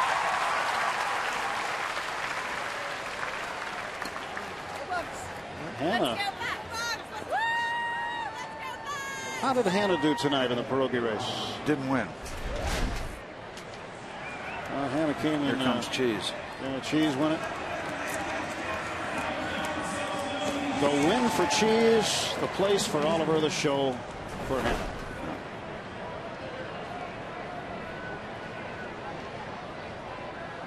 Jed Lowry, the shortstop, switch hitter, takes a strike. Jeff Carson's moving right along. Leadoff walk last inning. Double play strikeout. Very efficient. 63 pitches before this delivery. Base hit to right field by Lowry. He's 1 for 3. All that does is set up another double play. If it was just as simple as that, huh? If it was. We had that the other night, I think, when Jared Hughes came on, set up a double play by walking a guy. He didn't really. Yeah. I mean, it just turned out that way. Yeah. If it turns out that way, do it again.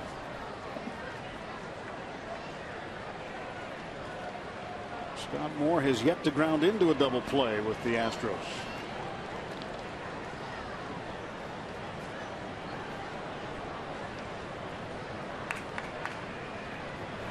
Oh, swing and a miss. You never know where people are going to watch Pirates baseball, Steve. I've had texts tonight from folks in Fort Worth, Texas, Las Vegas, Nevada, Laramie, Wyoming, watching the Pirates. Out west.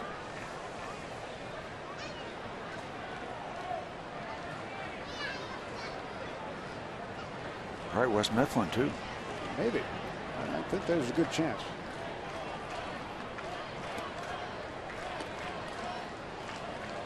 What's nice is right now more and more people are either discovering or rediscovering the Pirates. People who moved away from the area years ago.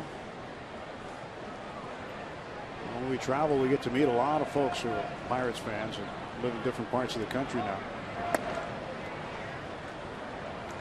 It's probably true. I mean, we're aware of it as Pirate people, part of the city of Pirates of Pittsburgh. But wherever you grow up, that kind of stays as your team to a certain degree. You grow up in Detroit and move, still probably attached to the Tigers, sort of thing. Always been a good following for Pittsburghers who have moved away. 2-1 to Moore.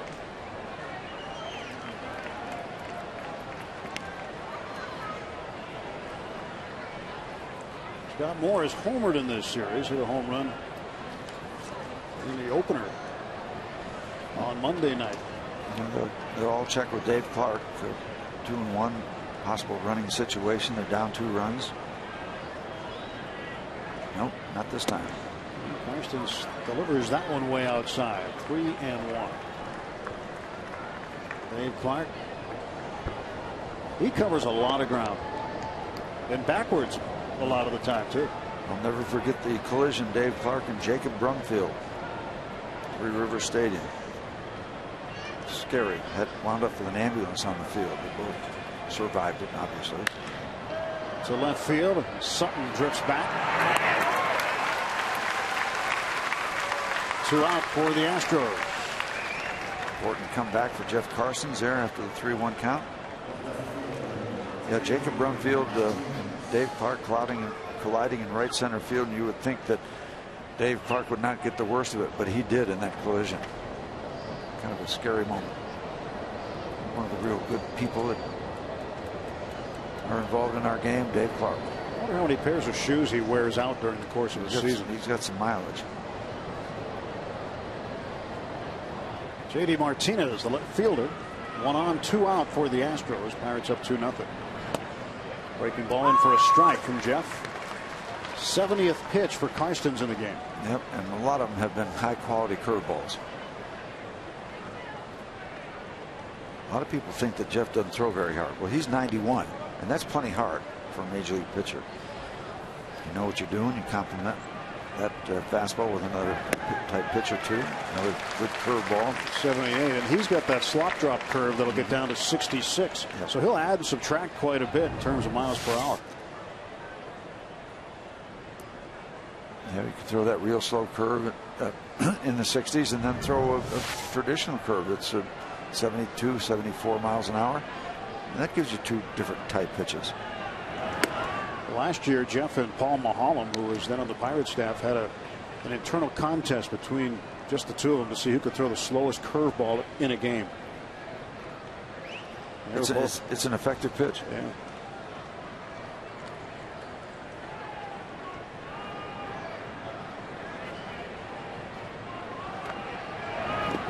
Struck him out. Strikeout number 6 for Karstens. Astros leave another base runner. We're through 5.5 innings at PNC Park. Pirates with a 2-0 lead as Karstens is in control.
By Barrel Automotive, we're driven to be better.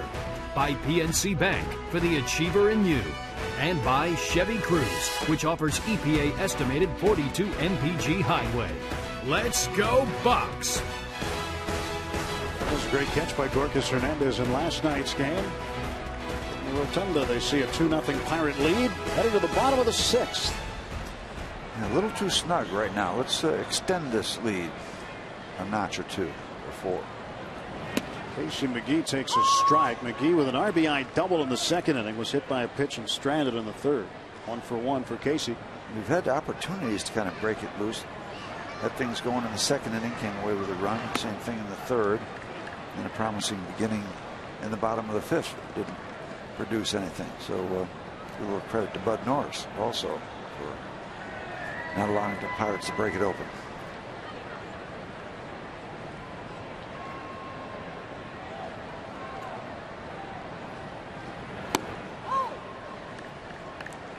Two balls and a strike. Pedro's on deck. Well, Steve, the Pirates enter tonight's action with the best home record in Major League Baseball at 26-13. And they got to be up pretty near the top in home ERA, I would think. Second, right behind the Giants. We're coming to town. And they are currently leading the Nationals 4-1. They're playing in the 6th. Home ERA 2.43 for the Pirates. Giants 2.42. Is it coming into the game? Coming into the game, yes. Right now, it's obviously changed with 6 innings of nothing. Right, but the Giants are not that far behind. They're leading 4-1 in the 6th, so they're getting it done. But they're not at home. They're not at home. They're on the road. Technicality. 3-2 to McGee. To right center. Bogusevic calls for it. 1 out for the Bucks. The Pirates 9 games over 500. And last year at this time, following 81 games, tonight's game number 82, the Pirates were 1 game over 500 at 41-40. So you got to go back to the 1992 season for the Pirates to be this many games over 500 at the halfway mark, or even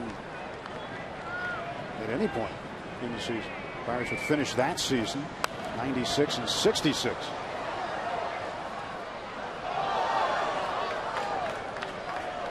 Clint Hurdle has done in the clubhouse. He's talked to these guys about a lot of things. He's talked about going to the postseason, going to the World Series, and he said the other day that, you know, maybe a year or two ago, guys in the clubhouse might have rolled their eyes at that kind of talk. He said now they listen attentively, and there's an expression of confidence that, yeah, they can do it. He said these guys are maturing as a ball club and believe they can do great things. Well, they're living it right now.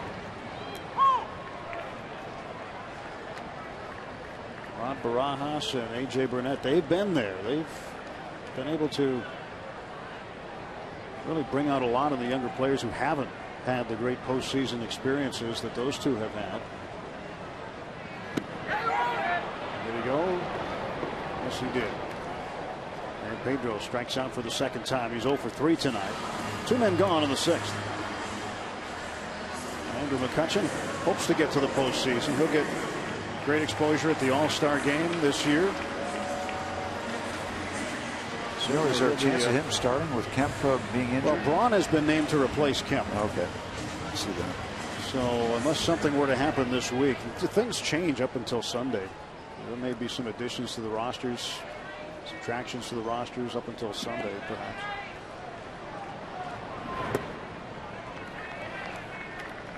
But I think he's just getting to the point, too, Steve, in his career where people are really taking notice around baseball of what he can do. And if he puts together a first half next year like he did this year, it would be hard not to see him as a starter, because more and more fans will be aware of him. More and more fans will be aware of what he means to his ball club and what he can do. I think eventually he will be a starting outfielder representing the National League at some point. 1-1 to McHenry. That's up high. Remember how many years way back before people all around the baseball world really had a true appreciation for what Roberto Clemente brought to the game. It took a while. That series that he had, such a great series in 1971, really was his showcase to do that. Of course, he was winning batting titles before that. So I mean, there was a foundation for sure. That was the frosting on his cake. Still half the season to go, but McCutchen at the halfway mark leads the league in terms of the and there's so race much more for the batting exposure. title. There's so much more national exposure. McHenry down on strikes in a quick bottom of the 6th. On to the 7th. 2-0 Buccos.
Two 2-0 Pirate lead. We go to the 7th inning.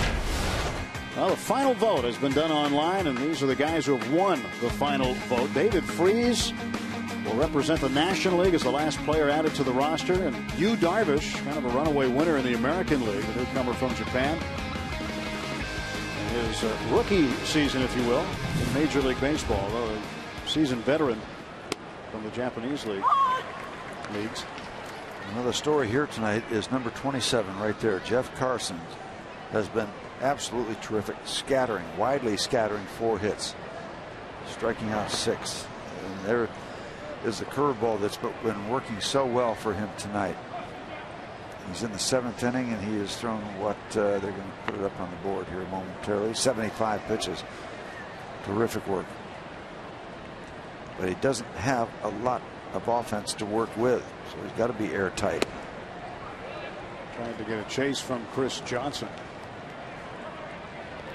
2 balls and 1 strike to the first baseman. Johnson left Sunday's game with a problem with the lat muscle and makes his first start since Sunday tonight. Did appear as a pinch hitter last night. Popped him up foul. McGee getting underneath it. That is out number 1 in the 7th.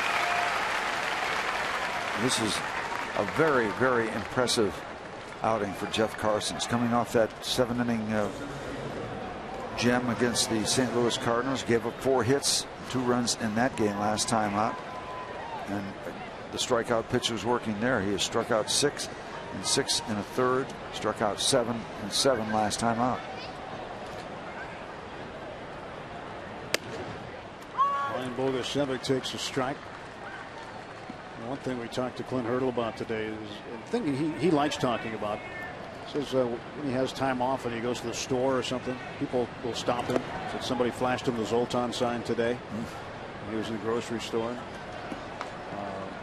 But he'll engage in, he'll engage in conversation if you Get to chat with him about the Pirates, but he said he's really been excited to read emails and other things from folks who have said that they are more moved by the Pirates than they have been in 20 years. And with what has been going on with this ball club. He said today his kids tried to get him to do the Zoltan thing, and he did it backwards, and they kind of lit him up for it. Bogasevic is down on strikes. That is strikeout number 7 for Karstens.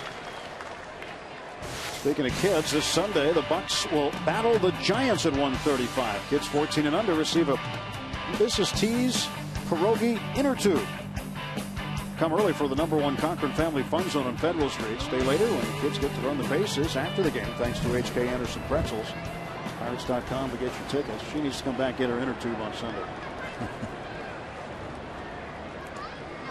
So strikeout number 7 for Jeff. I think his career high is 9.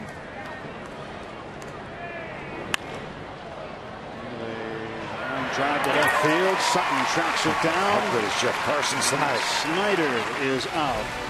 1, 2, 3 go the Astros in the top of the 7th inning.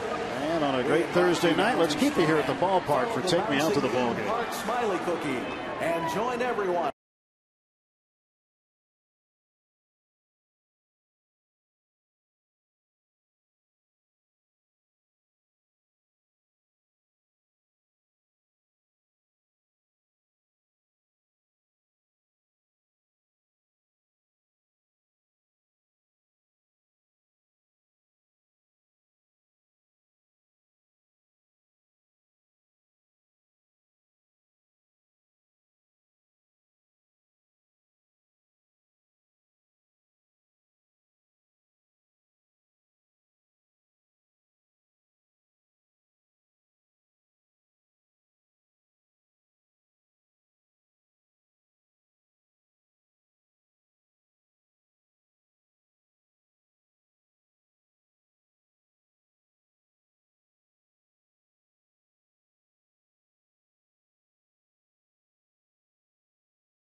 Hope you're enjoying the show tonight, and when it's over, they want to be waving the brooms. Pirates going for a 4-game sweep over the Astros. They lead 2-0, heading to the bottom of the 7th inning with Paul Alexander and Steve Blass. Tim Neverett with you. Glad to be bringing you Pirates baseball from beautiful PNC Park tonight. And the Pirates playing a good one, and the next batter after Barmes. I hope these fans give what is due to Jeff Karstens. He has been brilliant tonight, brilliant and efficient. Game. First time for the Bucks.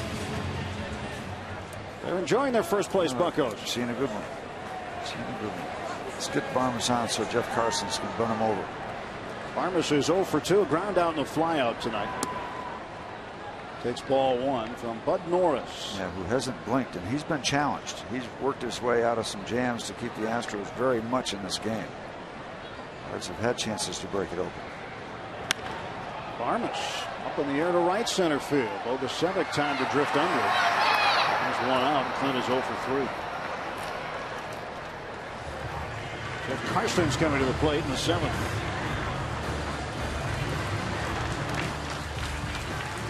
Pitcher Jeff Karstens.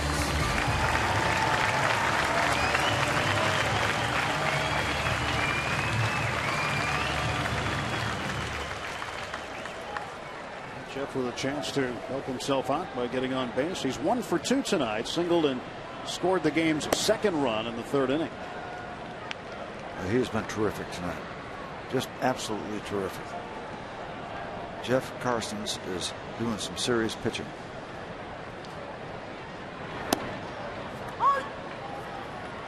One and one to Carstens. Or if he could run into a ball, all three outfielders are just showing no respect in terms of depth.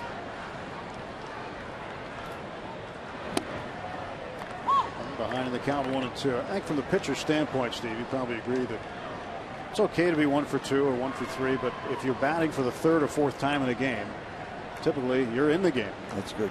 You can take some 0 for 4s. You probably had a bunch of them because of all the complete games you threw. Well, I had a year where I had 84 at bats, and that's a lot of at bats. Yeah. Might have qualified for the pitcher's batting title. I hit 250, had 21 hits. Pitchers know all their hitting stats, of course. Down ball to third. Dominguez. High throw, but Johnson handles it, and Carstens is out. 5-3 in the putout. We'll go back to the top of the order now, and Drew Sutton. Well, Dominguez in his first game with the Astros after coming over from the Marlins. Yesterday, he was in AAA with the Marlins in New Orleans. New feature at Pittsburgh. Read about it in the newspaper. That has been a symbolic weather kind of indicator over the years. Now they're getting into some tech stuff. That's the golf building, and they can tell you temperature, humidity, barometer stuff.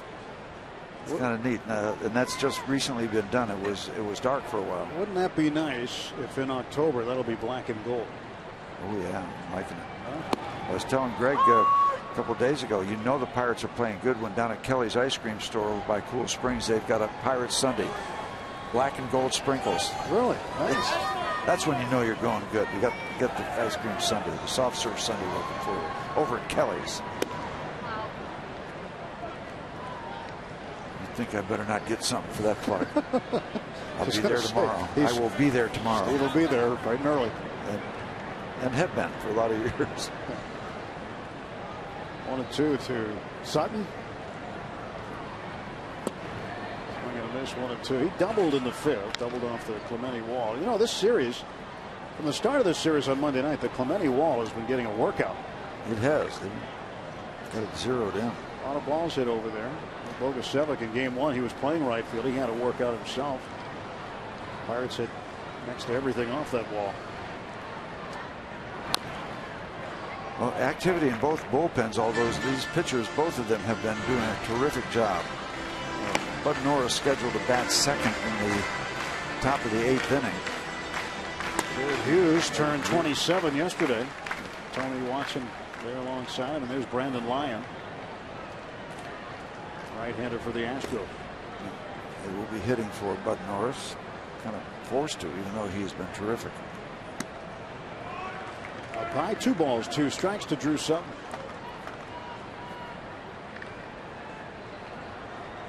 .107 is the pitch count for Norris. And that's about 20 more than Jeff Carson's, I'm guessing, in that range anyway, in that neighborhood.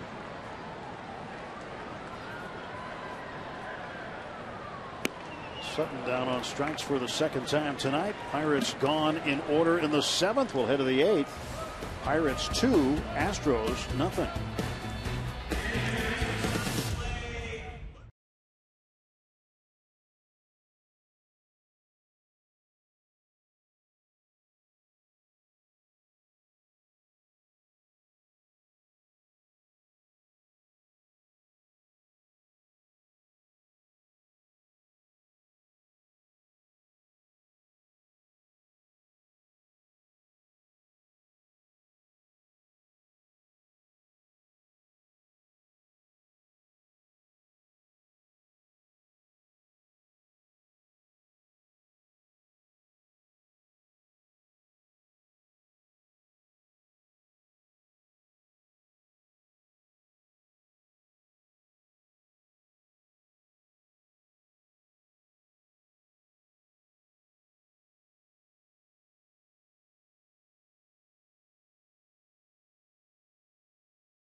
defensive replacement in left field, Gorkis Hernandez. It's Jeff Karstens pitches to a pinch hitter, Jordan Schaefer. And they're patiently awaiting their opportunity to wave that broom around. Schaefer did not start this game, was pulled from yesterday's game due to some defensive lapses in terms of where he threw the baseball. Brad Mills had seen enough and yanked him out of the game and did not put him in there tonight. Now he pinch hits in the top half of the 8th inning. Heading for Dominguez.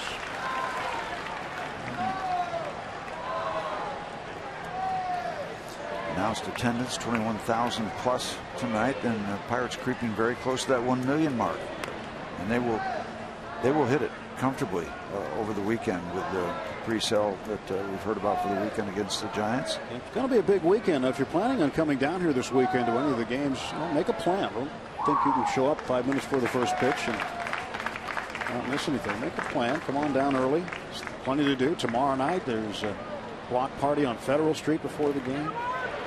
And down on strikes is Schaefer. Strikeout number 8 for Karstens.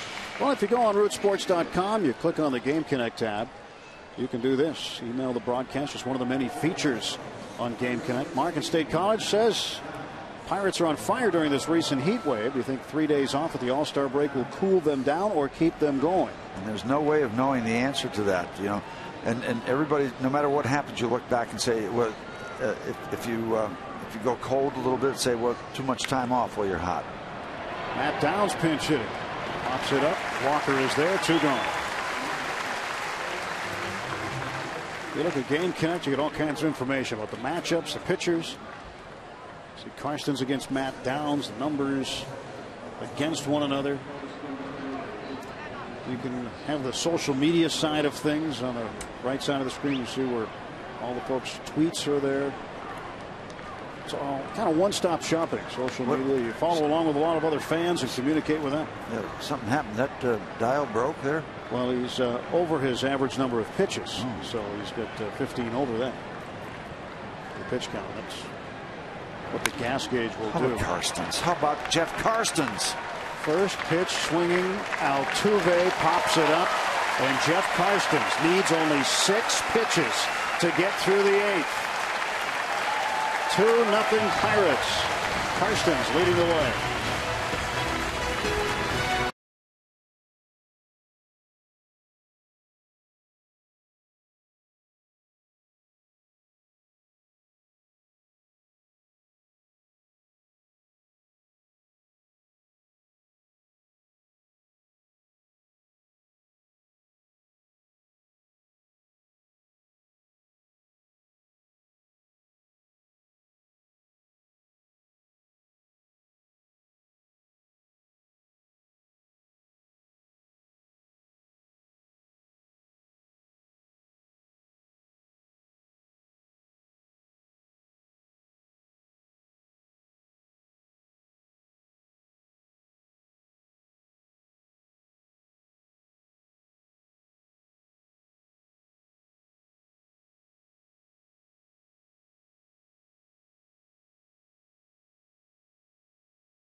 Baseball on Root Sports is brought to you by Jeep.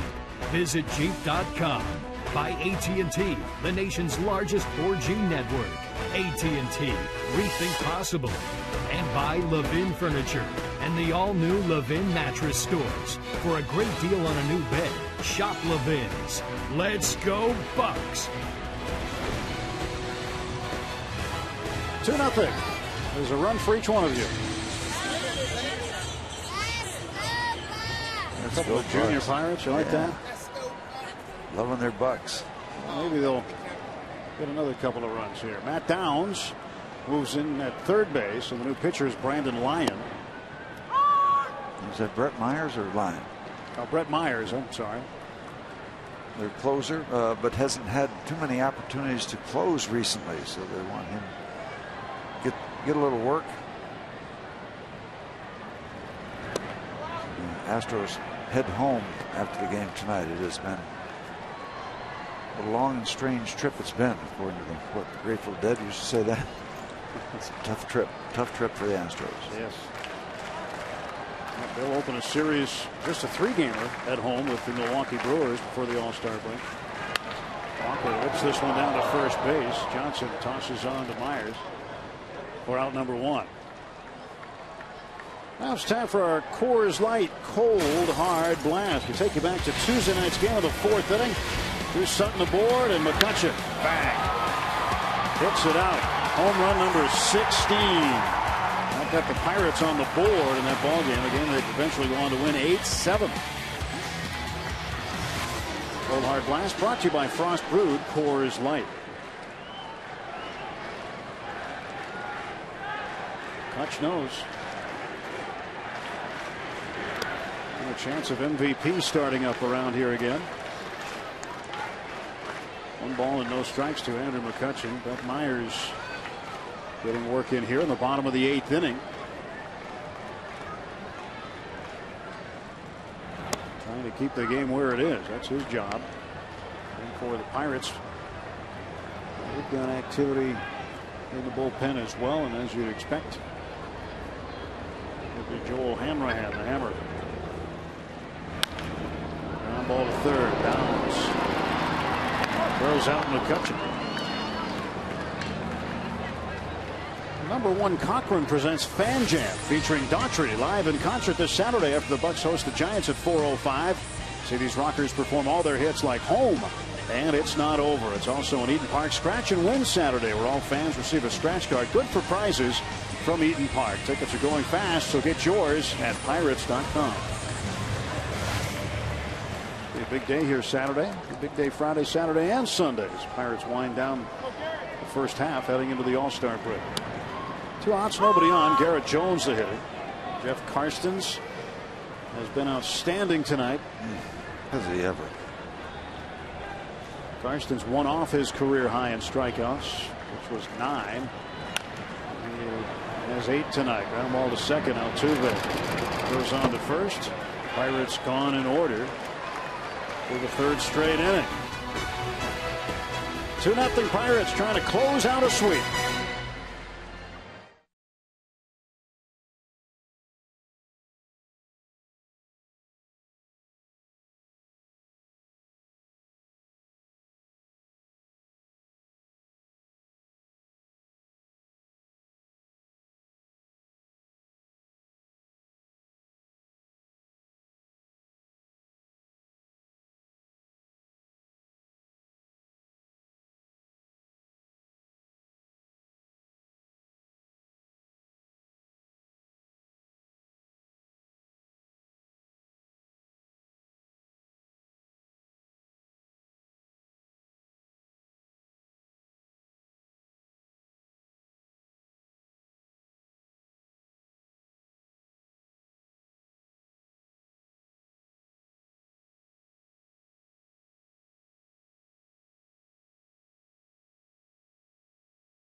8 strikeouts, 4 hits, no runs, and he walked only 1. Had that curveball just falling off the table. Where you're getting a full dose of that curveball. There's the only one he got up, and they got the double play off it. Return 2 there. Let's go back to the curveball. Downstairs. That's half of that upstairs, downstairs show. That's all downstairs. He's brilliant. Absolutely brilliant. What he has done, and Joe Hanrahan will come on to try to pick up 3 outs and give the Pirates their 4th win in a row in the sweep over the Houston Astros. Karstens was brilliant. Maybe as good as I've seen him. Had to be under 90 pitches or thereabouts. I don't know. We'll get the official count shortly. We have that in the truck. It is hammer time now. As the Hammer, Joel Hanrahan, will face 2, 3, and 4 in the Houston order. Jed Lowry, Scott Moore, J.D. Martinez, the scheduled hitters. As the Pirates look to finish off the first 4-game sweep over the Astros since 1979.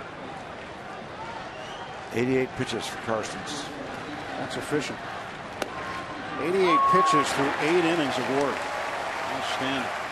Strike 1 to Lowry. And you can't really scatter 4 hits better than he did in terms of separation. Terrific. See, Joel can put a lid on this thing. The Pirates have had 3 4-game sweeps here since moving into PNC Park. All of them have come against the Milwaukee Brewers. Well, when they first moved in here, the Pirates owned the Brewers, and then it really got turned around. I mean, really got turned around. 1-1 pitch. That is low. Blocked by the fort. 2-1.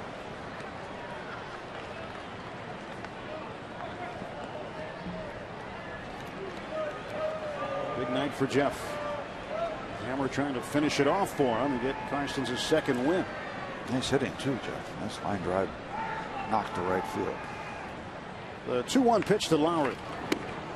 The pitch missed away by Hanrahan. And Joel looking for a strike now. Put the first guy on. The tying run comes to the plate. That's not in the script. Forgive the grammar, but don't want no runners. And you got to run. So Hanrahan comes in and walks the leadoff man.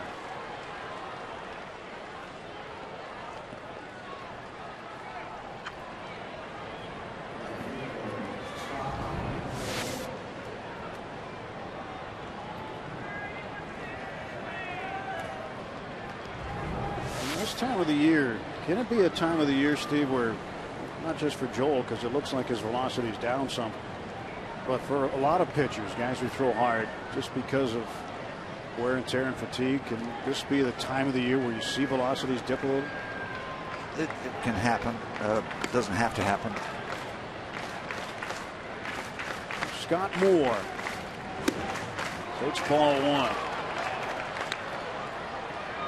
Walker wants to come in and give Hanrahan a second.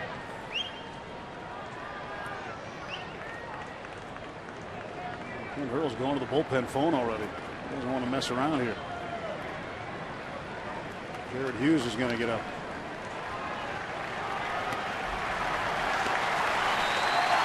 You want to know the count. Lowry, the runner at first. Here's the pitch. And a ground ball to second base. Walker to Barnes for 1. Double play. How about that? Is this go? You see, Neil Walker came in and said, have him hit the ball to me. Joel said, okay. So he hits the ball to him and 2 outs. And a lot of the anxiety has been put to rest for the time being. Tailor-made, custom-made, room order, however you want to say it. Helps out the Hammer. Got a pair. 1 out to go. Martinez takes ball 1. Pirates looking to broom the boys from Houston.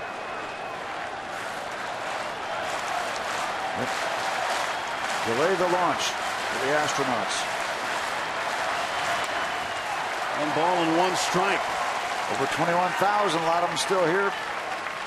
The ones that are here standing up. With a win tonight, the Pirates will go to 10 games over 500. And what we talked about before the game started, Tim, it's not been one-dimensional. Not just pitching, not just hitting. You need both. The Pirates are providing both. Mostly pitching tonight. 2-1.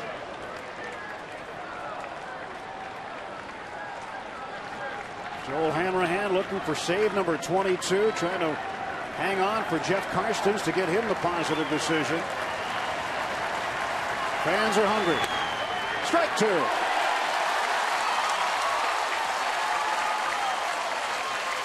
One strike away now for the Bucks.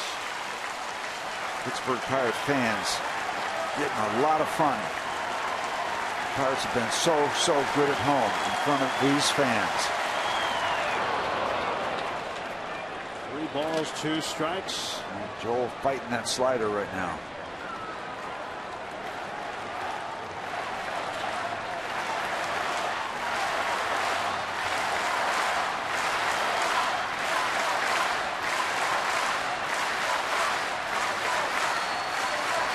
Payoff pitch. They walked it. And the drama continues. And the tying run coming to the plate in the form of Chris Johnson. And hurdled back on the phone.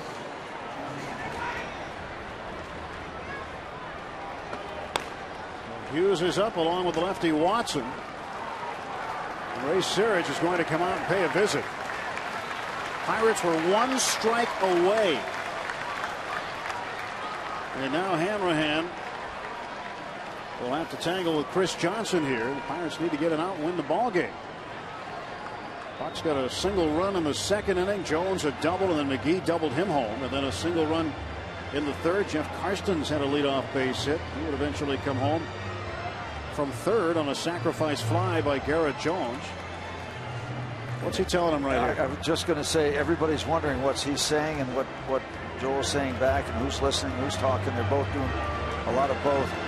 I have no idea, because a closer, he has his mindset, and he knows what he's doing. He knows the pressure's on. He's been here 1,000 times, and I have no idea what he conveyed to him. I doubt if it's mechanical. Joel knows what he's doing out there. First pitch to Chris Johnson. Runner takes off, and it gets away from McHenry. And now heading down to 3rd base is J.D. Martinez. That run doesn't mean anything at this point in time, but the one at the plate does. Yep. This is just a good bit of exercise.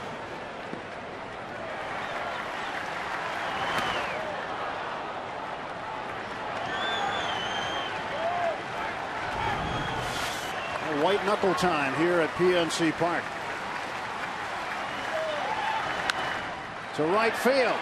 This should do it. Jones has it. Hey, Houston, thanks for coming. Don't forget to turn out the lights and close the door on your way out. We've just been swept in 4 games by the Pittsburgh Pirates, who are now 10 games over 500 at 46 and 36 after a 2-0 shutout victory here tonight. And the beat goes on.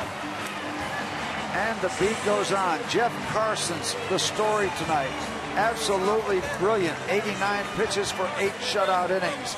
Sometimes you do it with the bats, sometimes you do it with the arms. Tonight, Jeff Karstens came up big with his right arm. So good to have him back throwing the ball like he did tonight. As good a curveball as I've seen consistently through 8 innings, perhaps all season. Pirates now Major League best 27 and 13 at home. As they break out the brooms, and they get to use them here tonight at PNC Park. Finish has been the term since spring training these Pirates have been living by, and they finished this 4-game sweep. 2-0 the final score. As the Pirates take 4 in a row, they'll welcome the Giants starting tomorrow night. Let's go to Rob King and Kent Tekulve. Tim and Steve will